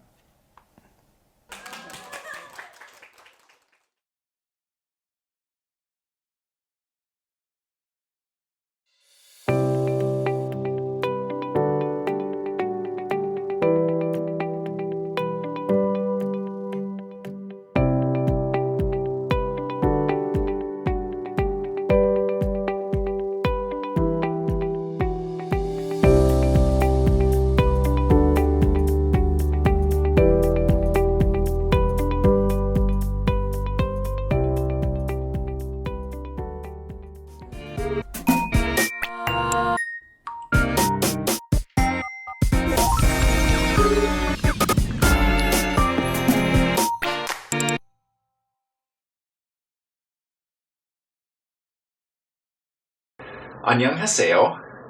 I'm Jonathan Aldrich. I'm a professor in the Software and Societal Systems Department, part of the School of Computer Science at Carnegie Mellon University. I'd like to thank the Naver Connect Foundation for inviting me to give this talk at SEF 2022. Today I'd like to talk about how we can inspire the next generation of computer scientists. I'd like to start with a little bit about my story, what inspired me to start learning computer science. Like many computer scientists, I've always been a creator. I've been interested in building things. This is not a picture of me as a child. This is me with my child. You know, I was building a model with her of the rocket that went to the moon and all the different stages and so on. I like to see how things work, right? And I think I naturally became interested in how computer programs work. What's great about software is that as a building material, it's infinitely flexible. If you can imagine something, it's likely that you can create it. This theme kind of grew with me over my career. To write software, you provide instructions to the computer in a programming language. And so the programming language provides the building material of software. At first, I tried a very simple language. At home, we had an Apple IIc computer, and I used a very simple language called BASIC that was provided on the Apple IIc. Using this, I could create simple programs for the club that I had with my friends, keep track of all our stuff, show nice things on the screen. Very simple, but playing around, right, building things.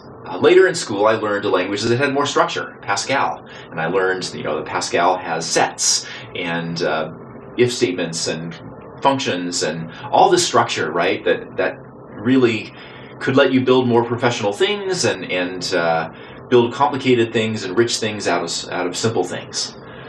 Later on, I learned about object-oriented programming and eventually the Smalltalk language, which is just an incredibly beautiful language. I experienced that at my first internship in industry. And in Smalltalk, you can take a set of simulation objects, for example, and simulate the world by having each one of those objects do an action, take a step in a simulation. Today, my fascination with language continues, except I invent languages of my own. I'm trying to develop languages that have new kinds of type state. One such language is Plaid, and it has a type state that allows you to, for example, model a caterpillar and then transform that object into a butterfly, which has new information and new behaviors and so on. So this idea of expressiveness and the way that we express software through languages has always been a personal inspiration for me. Let me connect this with something that might relate to something your students are studying. We've created a language called Penrose, which is a language for visualizing mathematics. And so if a high school student might study geometry, and in geometry you have things like points, P, Q, R, and S. You might have things like line segments. Here, there might be a segment from P to Q and a segment from P to R. So we have a language called Substance, which captures the mathematical substance of an idea. Here we're describing geometry constructs in this program. So in addition to points and lines, we can talk about the midpoint of a line segment. We can talk about angles between Q, P, and R. We can bisect those angles and produce a ray that's at the bisection. We can produce triangles, and so on. Now this is math, but what's fun about geometry is that it's visual. You can create diagrams and shapes, and the intuition for geometry comes from manipulating these figures. And so we have a second language style that will actually take these commands in the Penrose substance language and turn them into diagrams. So a point in the substance language will become a point in the diagram. A line segment will become a line between the 2 points. And with a midpoint, then we create a midpoint, but it's constrained to be in the middle of the line that is the midpoint of. And so with the style language, Penrose will then be able to produce automatically a diagram that shows the triangle, the line segments, the angles bisecting things, and so on.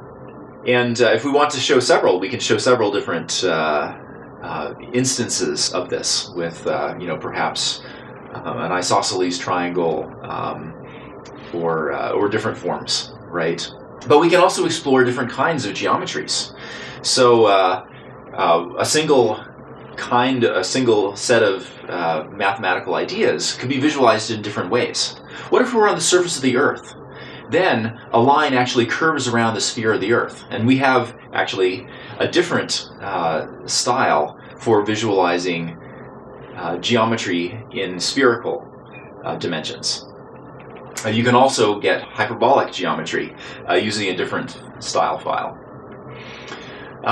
So this gives you a little of an idea, right? We have a language for capturing mathematics, and we have a language for, I didn't show you the language for visualizing it, but that also, that's what provides the flexibility to visualize the same mathematical ideas all in different ways. So languages is where I do my research. I teach from some classes in languages, but I also teach classes in software engineering. And I'd like to talk a little bit about that because that's an idea that's important for programmers, for people who are learning computer science. Software engineering is really all about how to build software effectively at scale, right? When we first learn to program, we write small programs, but eventually we want to write more significant things. We want to scale up the programs that we write. And so one example of a software engineering technique is software architecture. Software architecture at its most basic level is how you divide a large software system into parts.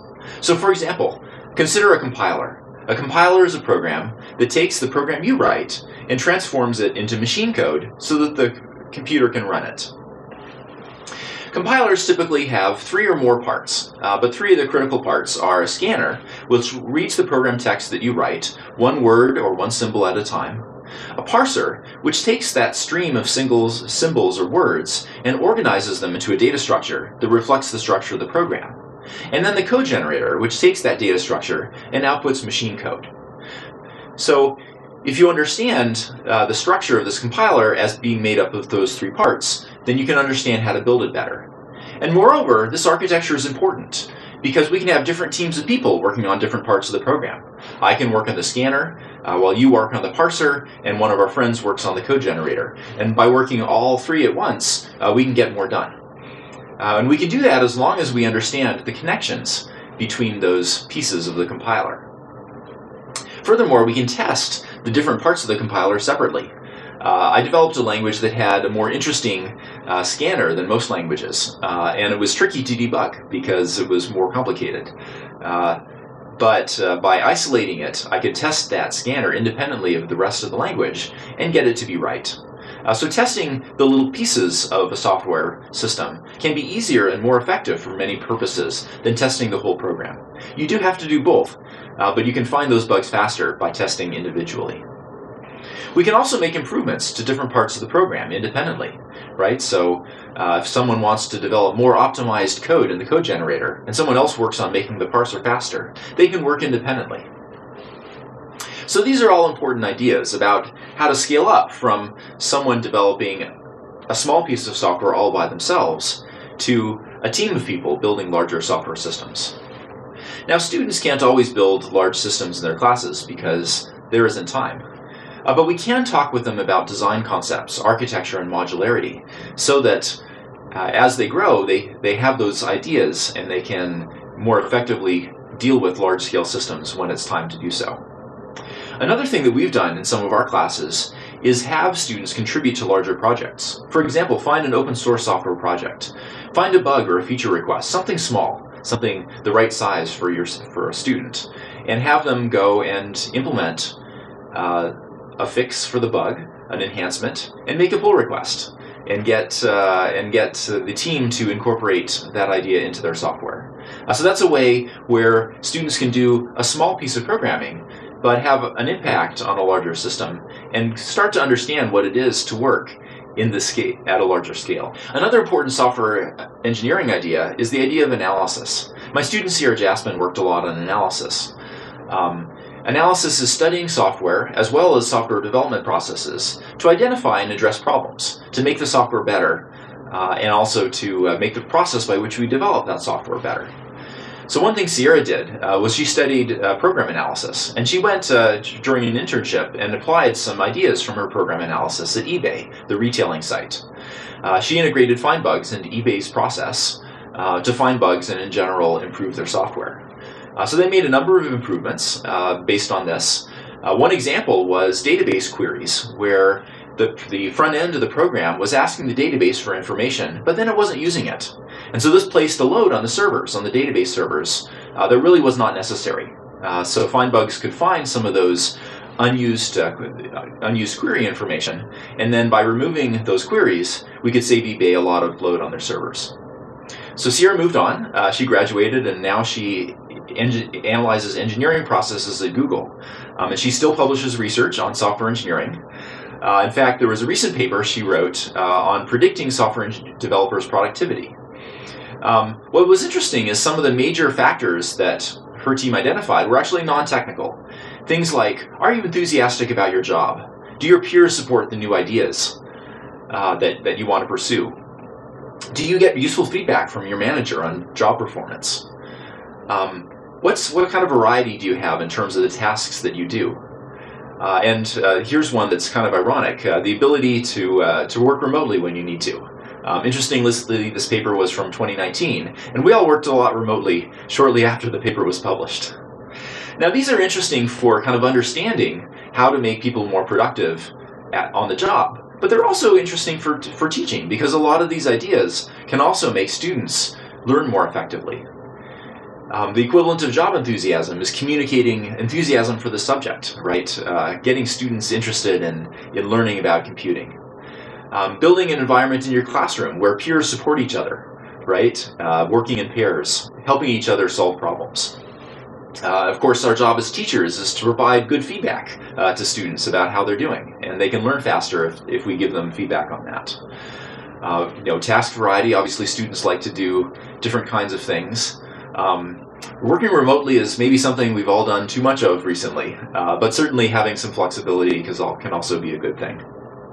Let me talk about some tips for teaching that I use and that we use a lot at Carnegie Mellon.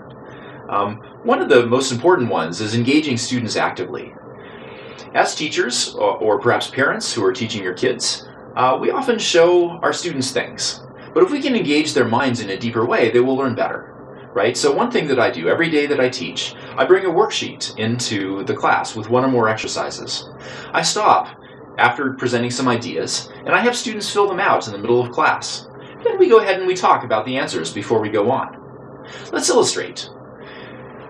All of you teach something, right? Perhaps you teach your students, maybe your children, maybe you could teach something to your peers. Think about something that you would like to teach. I'll give you a moment to think about that.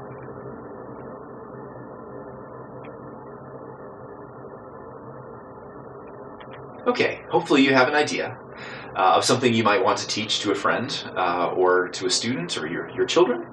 Now, what is a question you could ask them about the topic? You've told them something about it. What's a question you could ask back to them to get them to think about it and see if they understand? Again, take a moment, think about it.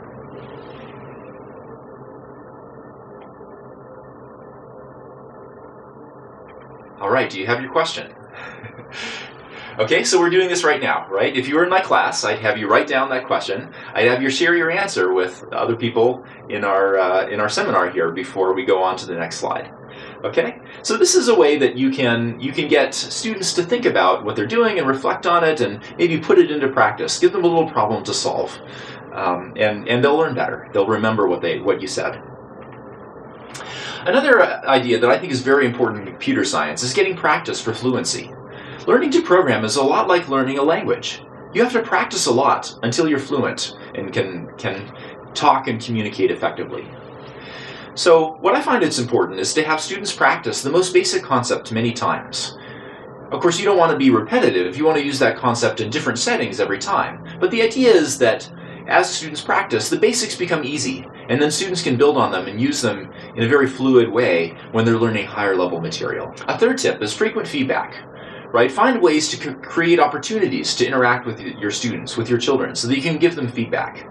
This is one of the big benefits of active learning in the classroom.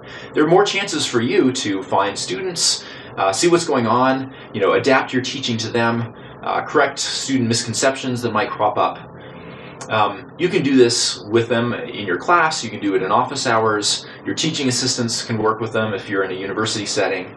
But also, having students use tools that give them feedback is great. One of the wonderful things about writing software is that you have a compiler, and the compiler gives you feedback. It tells you, is there an issue with this software that you're writing? But also, you can give students test cases, right, that their assignments must pass. Something that I've done very practically in this area is created a tool called SassyElf. In my classes in programming languages, I teach students to prove things, mathematical proofs about programming languages. Unfortunately, in a lot of times when we teach proofs, it's hard to give students feedback on them, and students might make mistakes and not even know that they're mistakes until they get, their graded assignments back. But then maybe the opportunity to learn has been lost, right? Because they don't correct their mistakes afterwards. So if we have a tool that can check their proofs for them, that's what SassyElf does. And then students know when their proof is wrong, and they can fix it right there. Or they can go and call the teacher and ask the teacher, hey, what don't I understand about this? And so it creates an opportunity for them to learn and get that feedback, get it right away, learn when the opportunity is right there.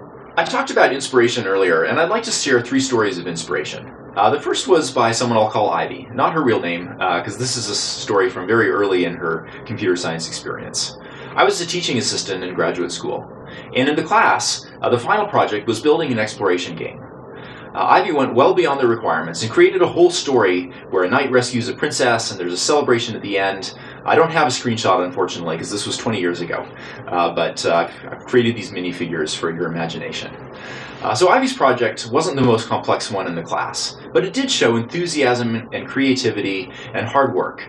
And I think that persistence, that excitement for computer science paid off. Today, Ivy is a partner group engineering manager at Microsoft. So she's done very well and has a leadership position in industry. I think that shows the trajectory from perhaps very simple programming, but a lot of passion and energy and excitement to doing great things in one's career later on. Second example is more close to home. This is my child, Seal. During the COVID-19 lockdown, Seal learned at home, like many students did. And in fact, Seal and my wife took a class from me learning computer science basics, just in our house. And the class project was building an app that expressed their interests. Now, Seal is a dancer, and Seal loves music, and Seal loves K-pop music. So, they created a create-your-own K-pop group app. I'm going to show you some screenshots. The real app actually has pictures of K-pop idols, so for copyright reasons, I'm replacing them with pictures of our kids dancing. My kids are my idols, so we'll go with that. But you can create your own K-pop group. You can say how many members. Is it a small team, a single act, or a big group? You can choose the different members for your team. You can choose a set, are we dancing in Times Square in New York? Are we dancing at home in the living room? And then it constructs your group for you, okay? Again, simple app, but it connects the thing that Seal is passionate about, dancing, K-pop music, with computing, and creates something they can show their friends and use. Third example is my wife, Becky. My wife, Becky, is a pianist, a piano professor, and a private piano teacher. She actually took my homeschool class and learned to program right along with my child, Seal. Now, a challenge for music teachers is teaching music notation to beginners. Music teachers mostly want to focus on the instrument, not teaching music reading, right? They want to play music with their students. So Becky wanted to build an app that would help her students learn to read music. Well, she got started with it, but it actually turned out to be too big for a class project. But when I took a sabbatical, a semester off from my teaching at Carnegie Mellon this past spring, we formed a team, and I worked with her to build the Noteful app to realize her vision. This was a great chance for me to practice the software engineering skills that I teach and actually build a piece of software. But it was also a great chance for her to find a way to use software to enhance the thing she was passionate about, right, which is teaching students music. And if you're interested, I'm hopeful that Noteful will come to app stores soon. So back to inspiring future computer scientists. As we teach, I think it's important to teach immediate skills, right? How to program the computer, how to use the computer, but also talk about scaling up, right? What are the enduring principles that they'll use? Things like software architecture, things like how to analyze software like my student Sierra did. Engage students in the classroom. So give them lots of practice, give them lots of feedback, interact with them, and encourage them to find ways to use computing to get to their interests, whether it's telling stories, whether it's teaching music, whether it's dance and music. Encourage your students to find the thing that inspires them. Thank you very much.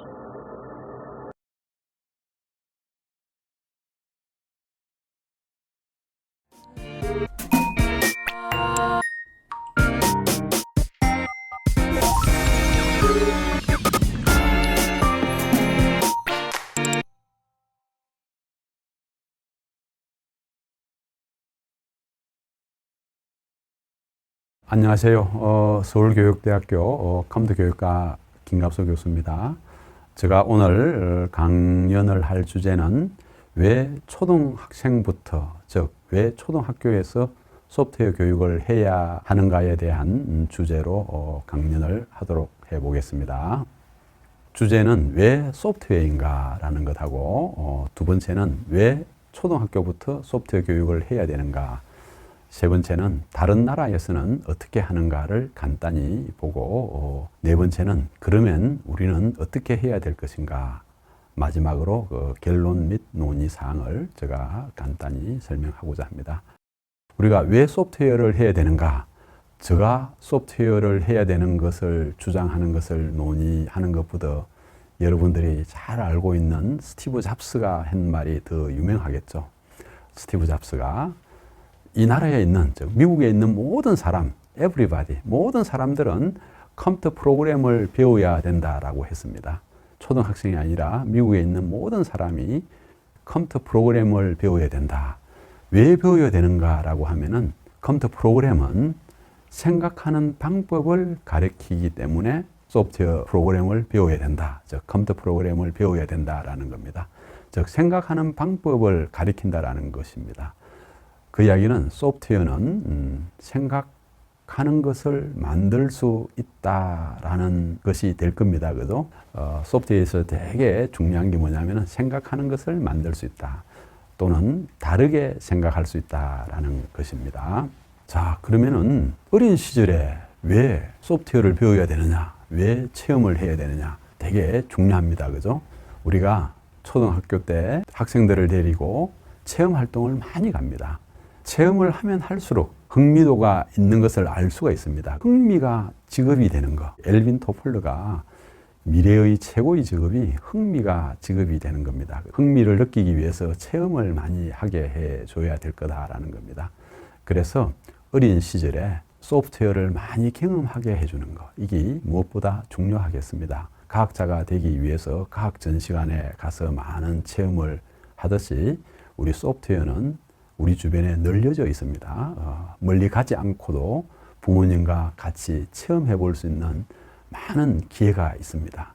그렇지만은 우리가 지금 소프트웨어 교육을 체계적으로 못하는 것들이 되게 안타깝습니다. 체험을 많이 하는 것들이 무엇보다 중요하기 때문에 어린 시절에 소프트웨어를 배워야 된다라는 겁니다. 그러면 왜 소프트웨어를 배워야 되는가? 미래학자들에 의하면은 소프트웨어가 지구를 잡아삼키고 있는 그림을 볼 수가 있습니다. 그 이야기는 뭐냐면은 모든 산업이 소프트웨어와 연계되어 가지고 어떤 직업이라도 소프트웨어를 사용하지 않는 직업이 아무것도 없다라는 것을 알 수가 있습니다. 자, 그러면 왜 소프트웨어가 전 세계를 이팅을 하느냐, 잡아삼키느냐라는 것들은 모든 사람들, 전 세계 인구가 70억 명입니다. 70억 명이 소프트웨어로 또는 SNS 이런 형태로 연계되어 있으면서 거기서 모든 활동이 일어나는 겁니다.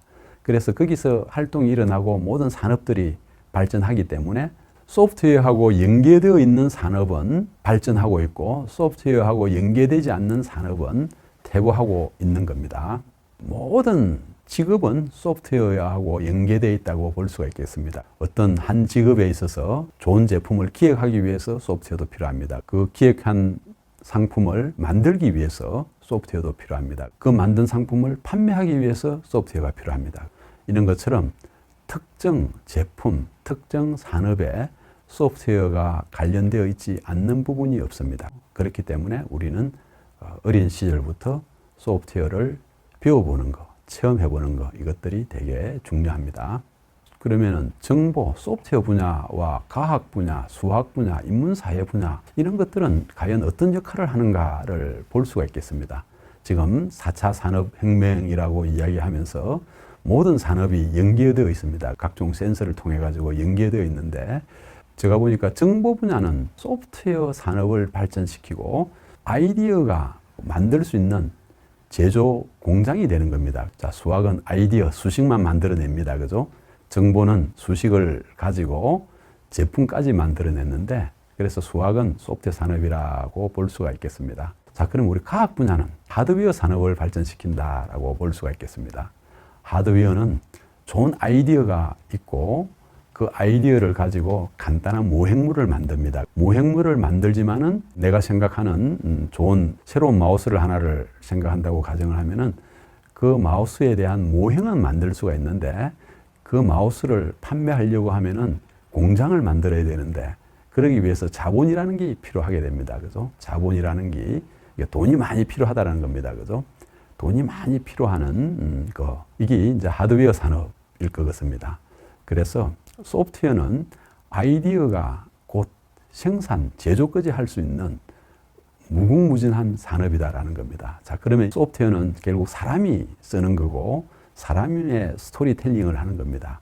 그래서 인문 분야, 인문 분야는 스토리텔링을 통해 가지고 생각하는 힘을 기르지 않나 생각이 듭니다.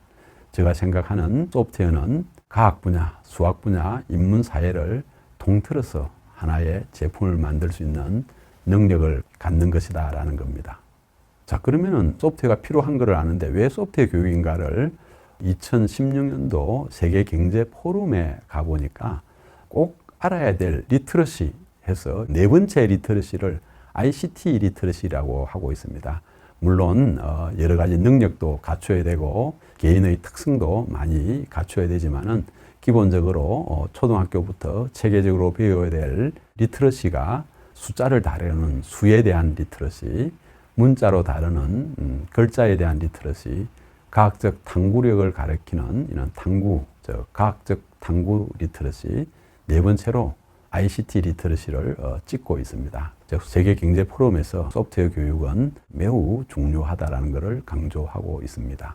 교육이란 데이터를 가지고 정보화를 하고 지식을 만드는 겁니다. 우리가 지식이란 뭔가를 생각해 볼 필요가 있습니다. 지식은 가치를 창출할 수 있는 능력, 즉 판단할 수 있는 능력이다라는 겁니다. 지식은 정보를 가지고 판단할 겁니다. 그죠? 의사가 어떤 병을 진단을 할 때 기침을 몇 번을 했는가, 콧물이 나는가, 열이 몇 도가 있느냐, 이러면은 감기 초기다라고 이렇게 생각을 하는 겁니다. 그죠?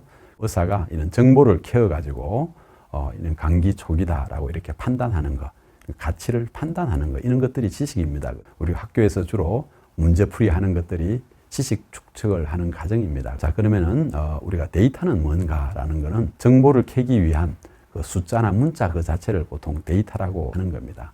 모든 교과에 있어서 데이터와 정보와 지식으로 체계화될 수가 있는데 소프트웨어라는 도구가 바로 데이터와 정보와 지식을 체계화할 수 있기 때문에 초등학교부터 소프트웨어 교육을 반드시 해야 될 것 같습니다. 미국 교육부에서는 교육은 어떻게 발전해야 될 것인가를 한번 생각해 본 슬라이드가 있습니다. 지금 우리가 교육은 항상 수동적으로 교육을 받고 있습니다. 학생들 보면은 ICT 교육을 한다 하더라도 유튜브나 여러 패드를 통해 가지고 정보를 그냥 전달만 받는 겁니다. 앞으로는 패시브한, 즉 수동적 학생보다도 능동적인 학생, 즉 액티브한 학생이 되어야 된다. 그러면은 우리가 액티브한 학생이 되기 위해서 어떤 지식을 구성할 수 있는 여러 가지 요건 중에 하나가 코딩 능력을 이렇게 설명을 하고 있습니다. 코딩을 할 수 있어야 된다. 그 다음에 시뮬레이션을 해봐야 된다.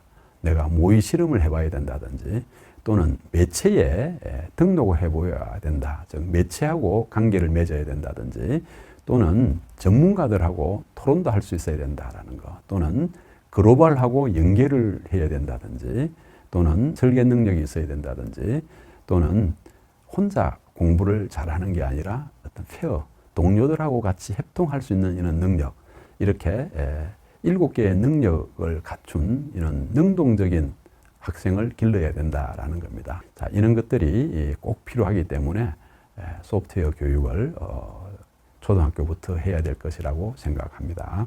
그럼 다른 나라는 어떻게 하는가를 보면은 대표적으로 영국의 사례를 많이 듭니다. 우리는 지금 초등학교 5학년, 6학년부터 컴퓨터 교육을 17시간 또는 34시간 하게끔 되어 있는데 영국은 유치원부터 크게 3개의 영역으로 나누어 가지고 소프트웨어 관련 교육을 하고 있습니다.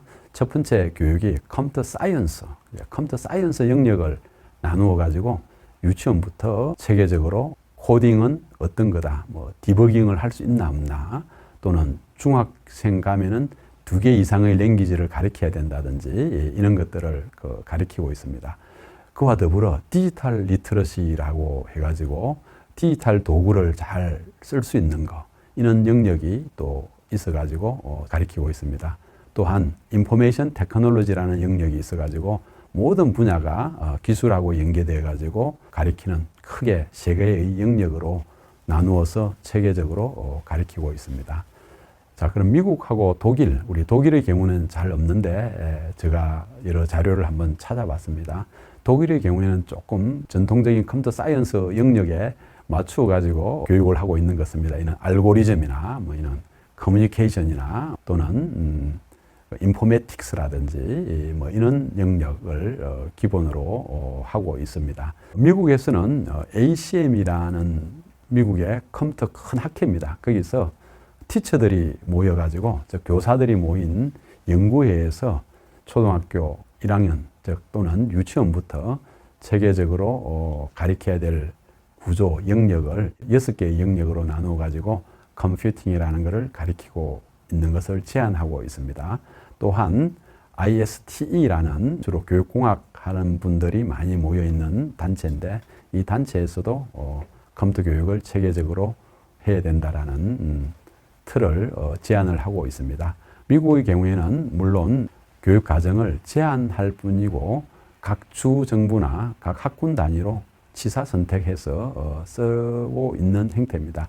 자, 그렇지만 미국의 일반 사립학교에서는 소프트웨어 교육을 철저하게 어마어마하게 많이 시키고 있는 것을 여러분들이 홈페이지에 가보면 쉽게 알 수 있을 겁니다. 자, 그러면 우리는 어떻게 교육을 해야 될 것인가? 우리가 초중등 교육법 시행령 제43조 1항에 가보면 국어부터 도덕, 사회, 수학, 과학, 실가, 외국어 해서 10개의 교과가 있습니다. 이 10개의 교과를 인공지능이나 소프트웨어 기술하고 연계를 해가지고 즉 ICT 도구를 쓰거나 컴퓨터 프로그래밍을 하거나 인공지능 도구를 쓰거나 인공지능 라이브러리 또는 인공지능 프로그래밍으로 할 수 있어야 되고, 이것들이 각 사회 문제들하고 연계되어 가지고 소프트웨어 교육을 할 수 있게끔 체계적으로 구성해야 된다라는 겁니다. 자, 소프트웨어 교육 요소는 우리가 기본적으로 텍스트를 다루는 요소, 사운드를 다루는 요소, 그래픽을 다루는 요소가 다 나누어져 있습니다. 그래서 우리가 어떤 스토리를 만들 때도 텍스트를 쓸 수도 있고 그래픽을 그릴 수도 있고 사운드를 그릴 수가 있는 겁니다. 그래서 소프트웨어에 가르쳐야 될 핵심 요소들이 텍스트, 그래픽, 사운드를 기반으로 한 도구들을 다 가르쳐야 된다라는 겁니다. 제가 소프트웨어 교육을 할 수 있는 이런 모형을 하나 만들어 봤습니다.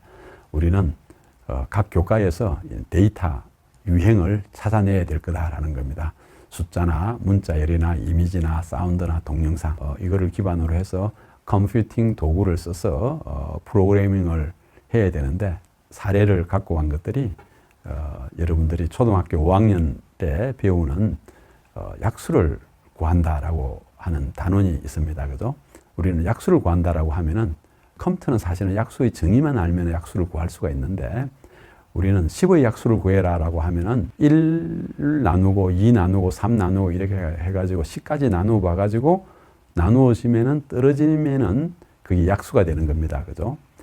자, 그러는데 초등학생들한테 10의 약수를 구해라고 하면은 그냥 한 10번 정도 나누기를 해서 그냥 10의 약수를 다 구하는데, 만약 100의 약수를 구해라라고 하면은 100까지 나눌 엄두가 안 나는 겁니다. 그죠? 그러면은 약수를 구하는 트릭, 즉 소인수분해라는 것을 알면은 쉽게 구할 수가 있는데, 소인수분해라는 것을 모르는 학생들은 못 구하는 겁니다. 그죠?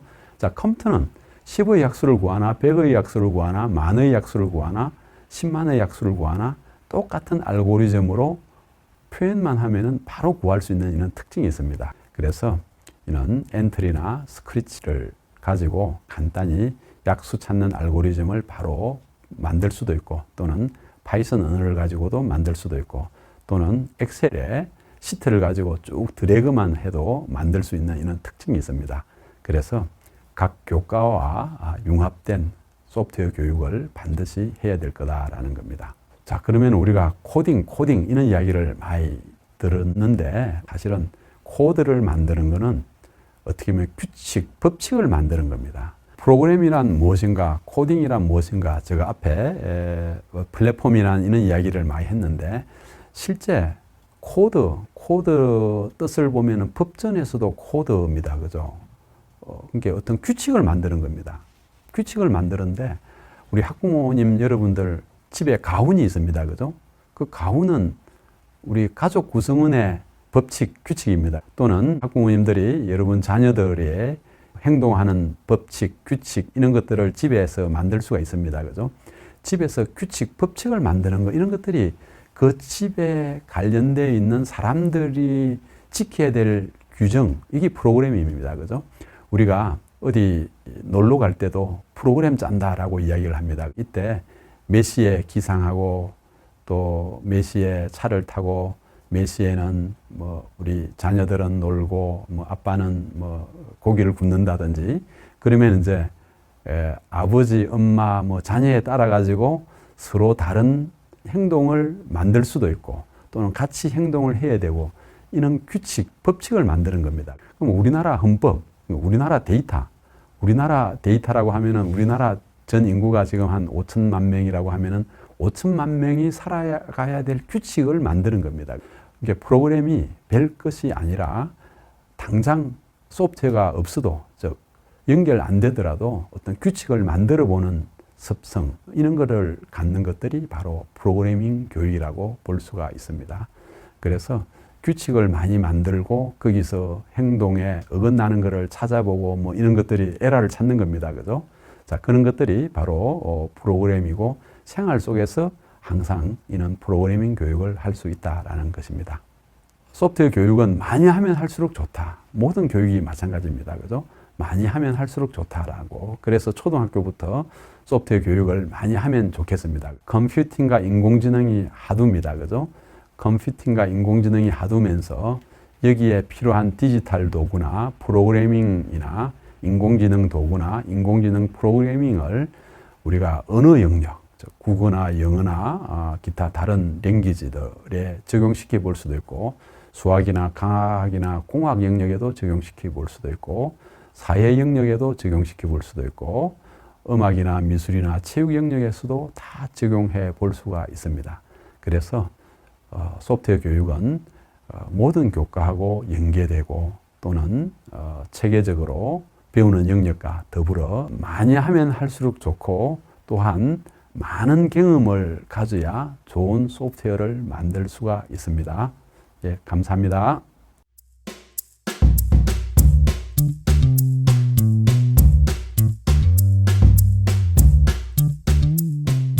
첫 번째 질문이 들어왔습니다. 국어, 영어, 수학만큼 코딩 교육이 중요하다고 대두되고 있는 요즘에 앞으로 수포자처럼 코딩 포기자, 즉 코포자가 등장할 수 있을까요? 라는 질문입니다. 당연히 코딩을 포기하는 코포자가 생길 겁니다. 옆에 있는 학생이 코딩을 잘하는 학생을 보면은 나는 코딩을 못하니까 포기할 수도 있습니다. 또는 내가 지금 코딩을 배우고 있지 않으니까 포기자가 생길 수 있다는 것입니다. 자, 그러면 또 코포자가 등장하지 않도록 교육 현장에서 소프트웨어, 인공지능 교육을 할 때 주의해야 할 점들은 무엇일까요? 라는 질문이 나왔습니다. 우리가 지금 2022 개정교육과정에 정보라는 교과가 지금 등장하고 있습니다. 물론 2022 개정교육과정에서 정보라는 교과가 1학년부터 6학년까지 체계적으로 학습하면 좋겠습니다. 그런데 지금 현재 개정교육과정에서 정보교과가 6년 동안 34시간, 이거는 초등학생들이 배워야 될 시수를 치면은 0.58%밖에 해당되지 않습니다.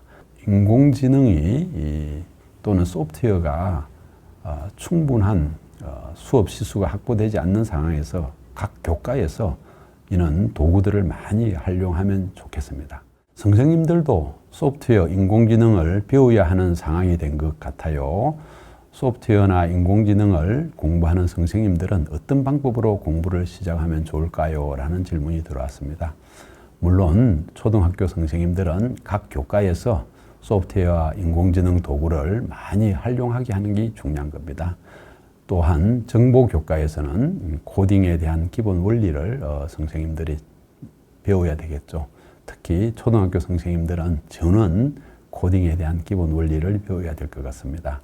중고등학교 선생님들의 경우에는 각 교과에서 소프트웨어와 인공지능 도구들을 반드시 활용하면 좋을 것 같고, 정보교사들은 우리나라 소프트웨어 개발자 수준으로 소프트웨어를 할 수 있는 능력이 되어야 되지 않나 생각됩니다. 현재 지금 교육부에서 전국적으로 42개 교육대학원에 인공지능 융합대학원을 만들어 놨고 있으니까 이런 재교육을 하면은 좋지 않나 생각이 됩니다. 또한 정보교사들은 기업체에서 직접 연수를 받으면 좋지 않나라는 생각이 듭니다. 자, 그 다음 또 이런 질문이 들어왔습니다. 소프트웨어나 인공지능 교육에 있어서 가장 중요한 점이 무엇이라고 생각하시나요? 라는 질문입니다. 컴퓨터 언어는 간용성이 없어가지고 문법이나 철자, 오차에 대한 에러가 많이 발생합니다. 이때 학생들이 이 오류 때문에 많은 불편함을 느끼고 접근에 대한 불편함을 느낍니다. 그래서 에러가 몇 개 나면은 미리 포기하는 경향이 많습니다. 우리가 사람이 쓰는 언어들은 에러를 몇 개 나더라도 서로 소통을 하는데 컴퓨터 언어는 포용성이 없는 매우 엄격한 언어이기 때문에 그 철자 오류 하나하나가 되게 중요하기 때문에 그 철자에 대한 교육 이런 것들을 철저히 시켜야 될 거고, 또한 작은 에러지만은 그 에러를 학생들 스스로 또는 교사들 스스로 해결할 수 있는 방법을 모색하는 게 가장 중요합니다. 우리가 소프트웨어는 에러 없는 소프트웨어가 존재하지 않는 것처럼 그 에러를 해결하면 많은 성취감을 느낄 겁니다. 그래서 학생들에게 소프트웨어는 성취감을 느낄 수 있는 거다. 즉, 내가 에러를 직접 해결할 수도 있고 내가 새로운 아이디어로 제품을 만들 수 있기 때문에 많은 성취감을 느낄 수 있는 겁니다. 그래서 저 생각에는 가장 중요한 점이 단순 신텍스 에러, 즉 구문 에러를 학생들이 잘 극복하게 하는 것과 성취감을 느끼게 하는 것이라고 생각합니다. 학생들에게 소프트웨어 교육을 시키면서 기억에 남는 에피소드가 있을까요? 라는 질문이 들어왔습니다. 제가 우리 교육대학 우리 학생들 강의를 하면서 강의 평가에 놓은 내용인데, 제가 좀 프로그래밍 교육을 약간 빡세게 시키니까 우리 학생들이 교수님, 여기는 공대가 아니고 교대입니다 라고 이야기를 하더라고요. 그래서 제가 교육자는 공대 이상으로 공부를 해야 된다라고 이야기를 한 경우가 있고, 실제 그렇게 해서 한 학생은 인공지능 대학원에 진학한 사례가 있습니다. 그 다음 초등학교 자녀들에게 가르칠 만한 코딩이나 좋은 인공지능 컨텐츠를 소개하여 주면 어떨까요? 라고 하는데, 제가 보면은 컨텐츠는 책이 아닌 것 같습니다. 소프트웨어와 인공지능에 대한 컨텐츠는 플랫폼인 것 같습니다. 그 플랫폼에 가보면은 학생들 상황에 따라 가지고 자기 주도적으로 공부할 수 있는 역할이 많이 있습니다. 대표적인 플랫폼인 엔트리나 스크래치나 우리 구글에서 인공지능 플랫폼인 티처블 머신, 이런 것들을 학부모와 더불어 같이 공부하면 좋지 않나 생각이 듭니다. 처음에는 힘들지만 학생들이 그 플랫폼에 들어가 보면은 많은 경험을 할 수 있고, 거기에서 다른 사람하고 지식도 공유할 수도 있고 다른 사람이 한 것을 볼 수 있는 이런 기회가 있습니다. 자, 그럼 인공지능이나 소프트웨어 교육 과정은 평가가 어떻게, 즉 시험은 어떻게 진행되면 좋을까요? 라는 질문입니다. 제가 생각하는 시험은 학습 요소들을 학생들이 얼마나 많이 알고 있나라는 것을 체크하는 것하고 산출물을 해야 되지 않나라고 생각이 듭니다. 자, 그런데 인공지능이나 소프트웨어는 학습 요소를 많이 안다고 해서 좋은 소프트웨어나 인공지능을 만들 수 있다고 볼 수가 없는 것입니다. 또한 좋은 소프트웨어라고 해서 반드시 모든 것을 만족하지 않는 것 같습니다. 굳이 평가를 하려고 하면은 인공지능이나 소프트웨어의 사용자들이 얼마나 만족하는 것에 대한 사용자 또는 학생 위주로 평가되어야 되지 않나 생각이 듭니다. 우리가 맛집 평가 리스트를 보고 그 맛집을 찾아가는 것하고 똑같은 것입니다. 물론 단계별로 학습 요소별 체크는 반드시 해야 되고 이것은 시험으로 되어서는 안 된다라는 것들이 저의 주장입니다. 교수님께서 혹시 학생들을 가르치는 팁이나 노하우가 있을까요? 라는 그 마지막 질문이 들어간 것입니다. 수업은 아트이기 때문에 저의 노하우를 간단히 이야기해 줄 뿐이지 이것은 일반화는 할 수가 없을 것입니다. 제가 우리 대학생들과 서울교대 소프트웨어 영재교육원 학생들한테 강의할 때 4단계를 거치는 과정을 가지고 학생들을 가르칩니다. 1단계에서는 제가 실습할 프로그램을 먼저 주고 그대로 따라하기를 해보게 하는 겁니다. 그대로 따라하기를. 2단계에서는 조금 수정하기를 하는 겁니다. 체인지. 그래서 체인지라고 한 겁니다. 3번째 단계에서는 스스로 유사한 문제를 줘가지고 스스로 만들기를 하게 해보는 겁니다. 크리에이트 단계. 4번째 단계는 항상 챌린지 문제를 준다라는 것. 챌린지 단계. 이렇게 해서 제가 생각하는 수업 모형은 4C 단계를 생각하고 있습니다. 여러 개의 질문들이 나왔는데 얼마나 소프트웨어와 인공지능 교육에 도움이 되었는지 잘 모르겠습니다. 고맙습니다.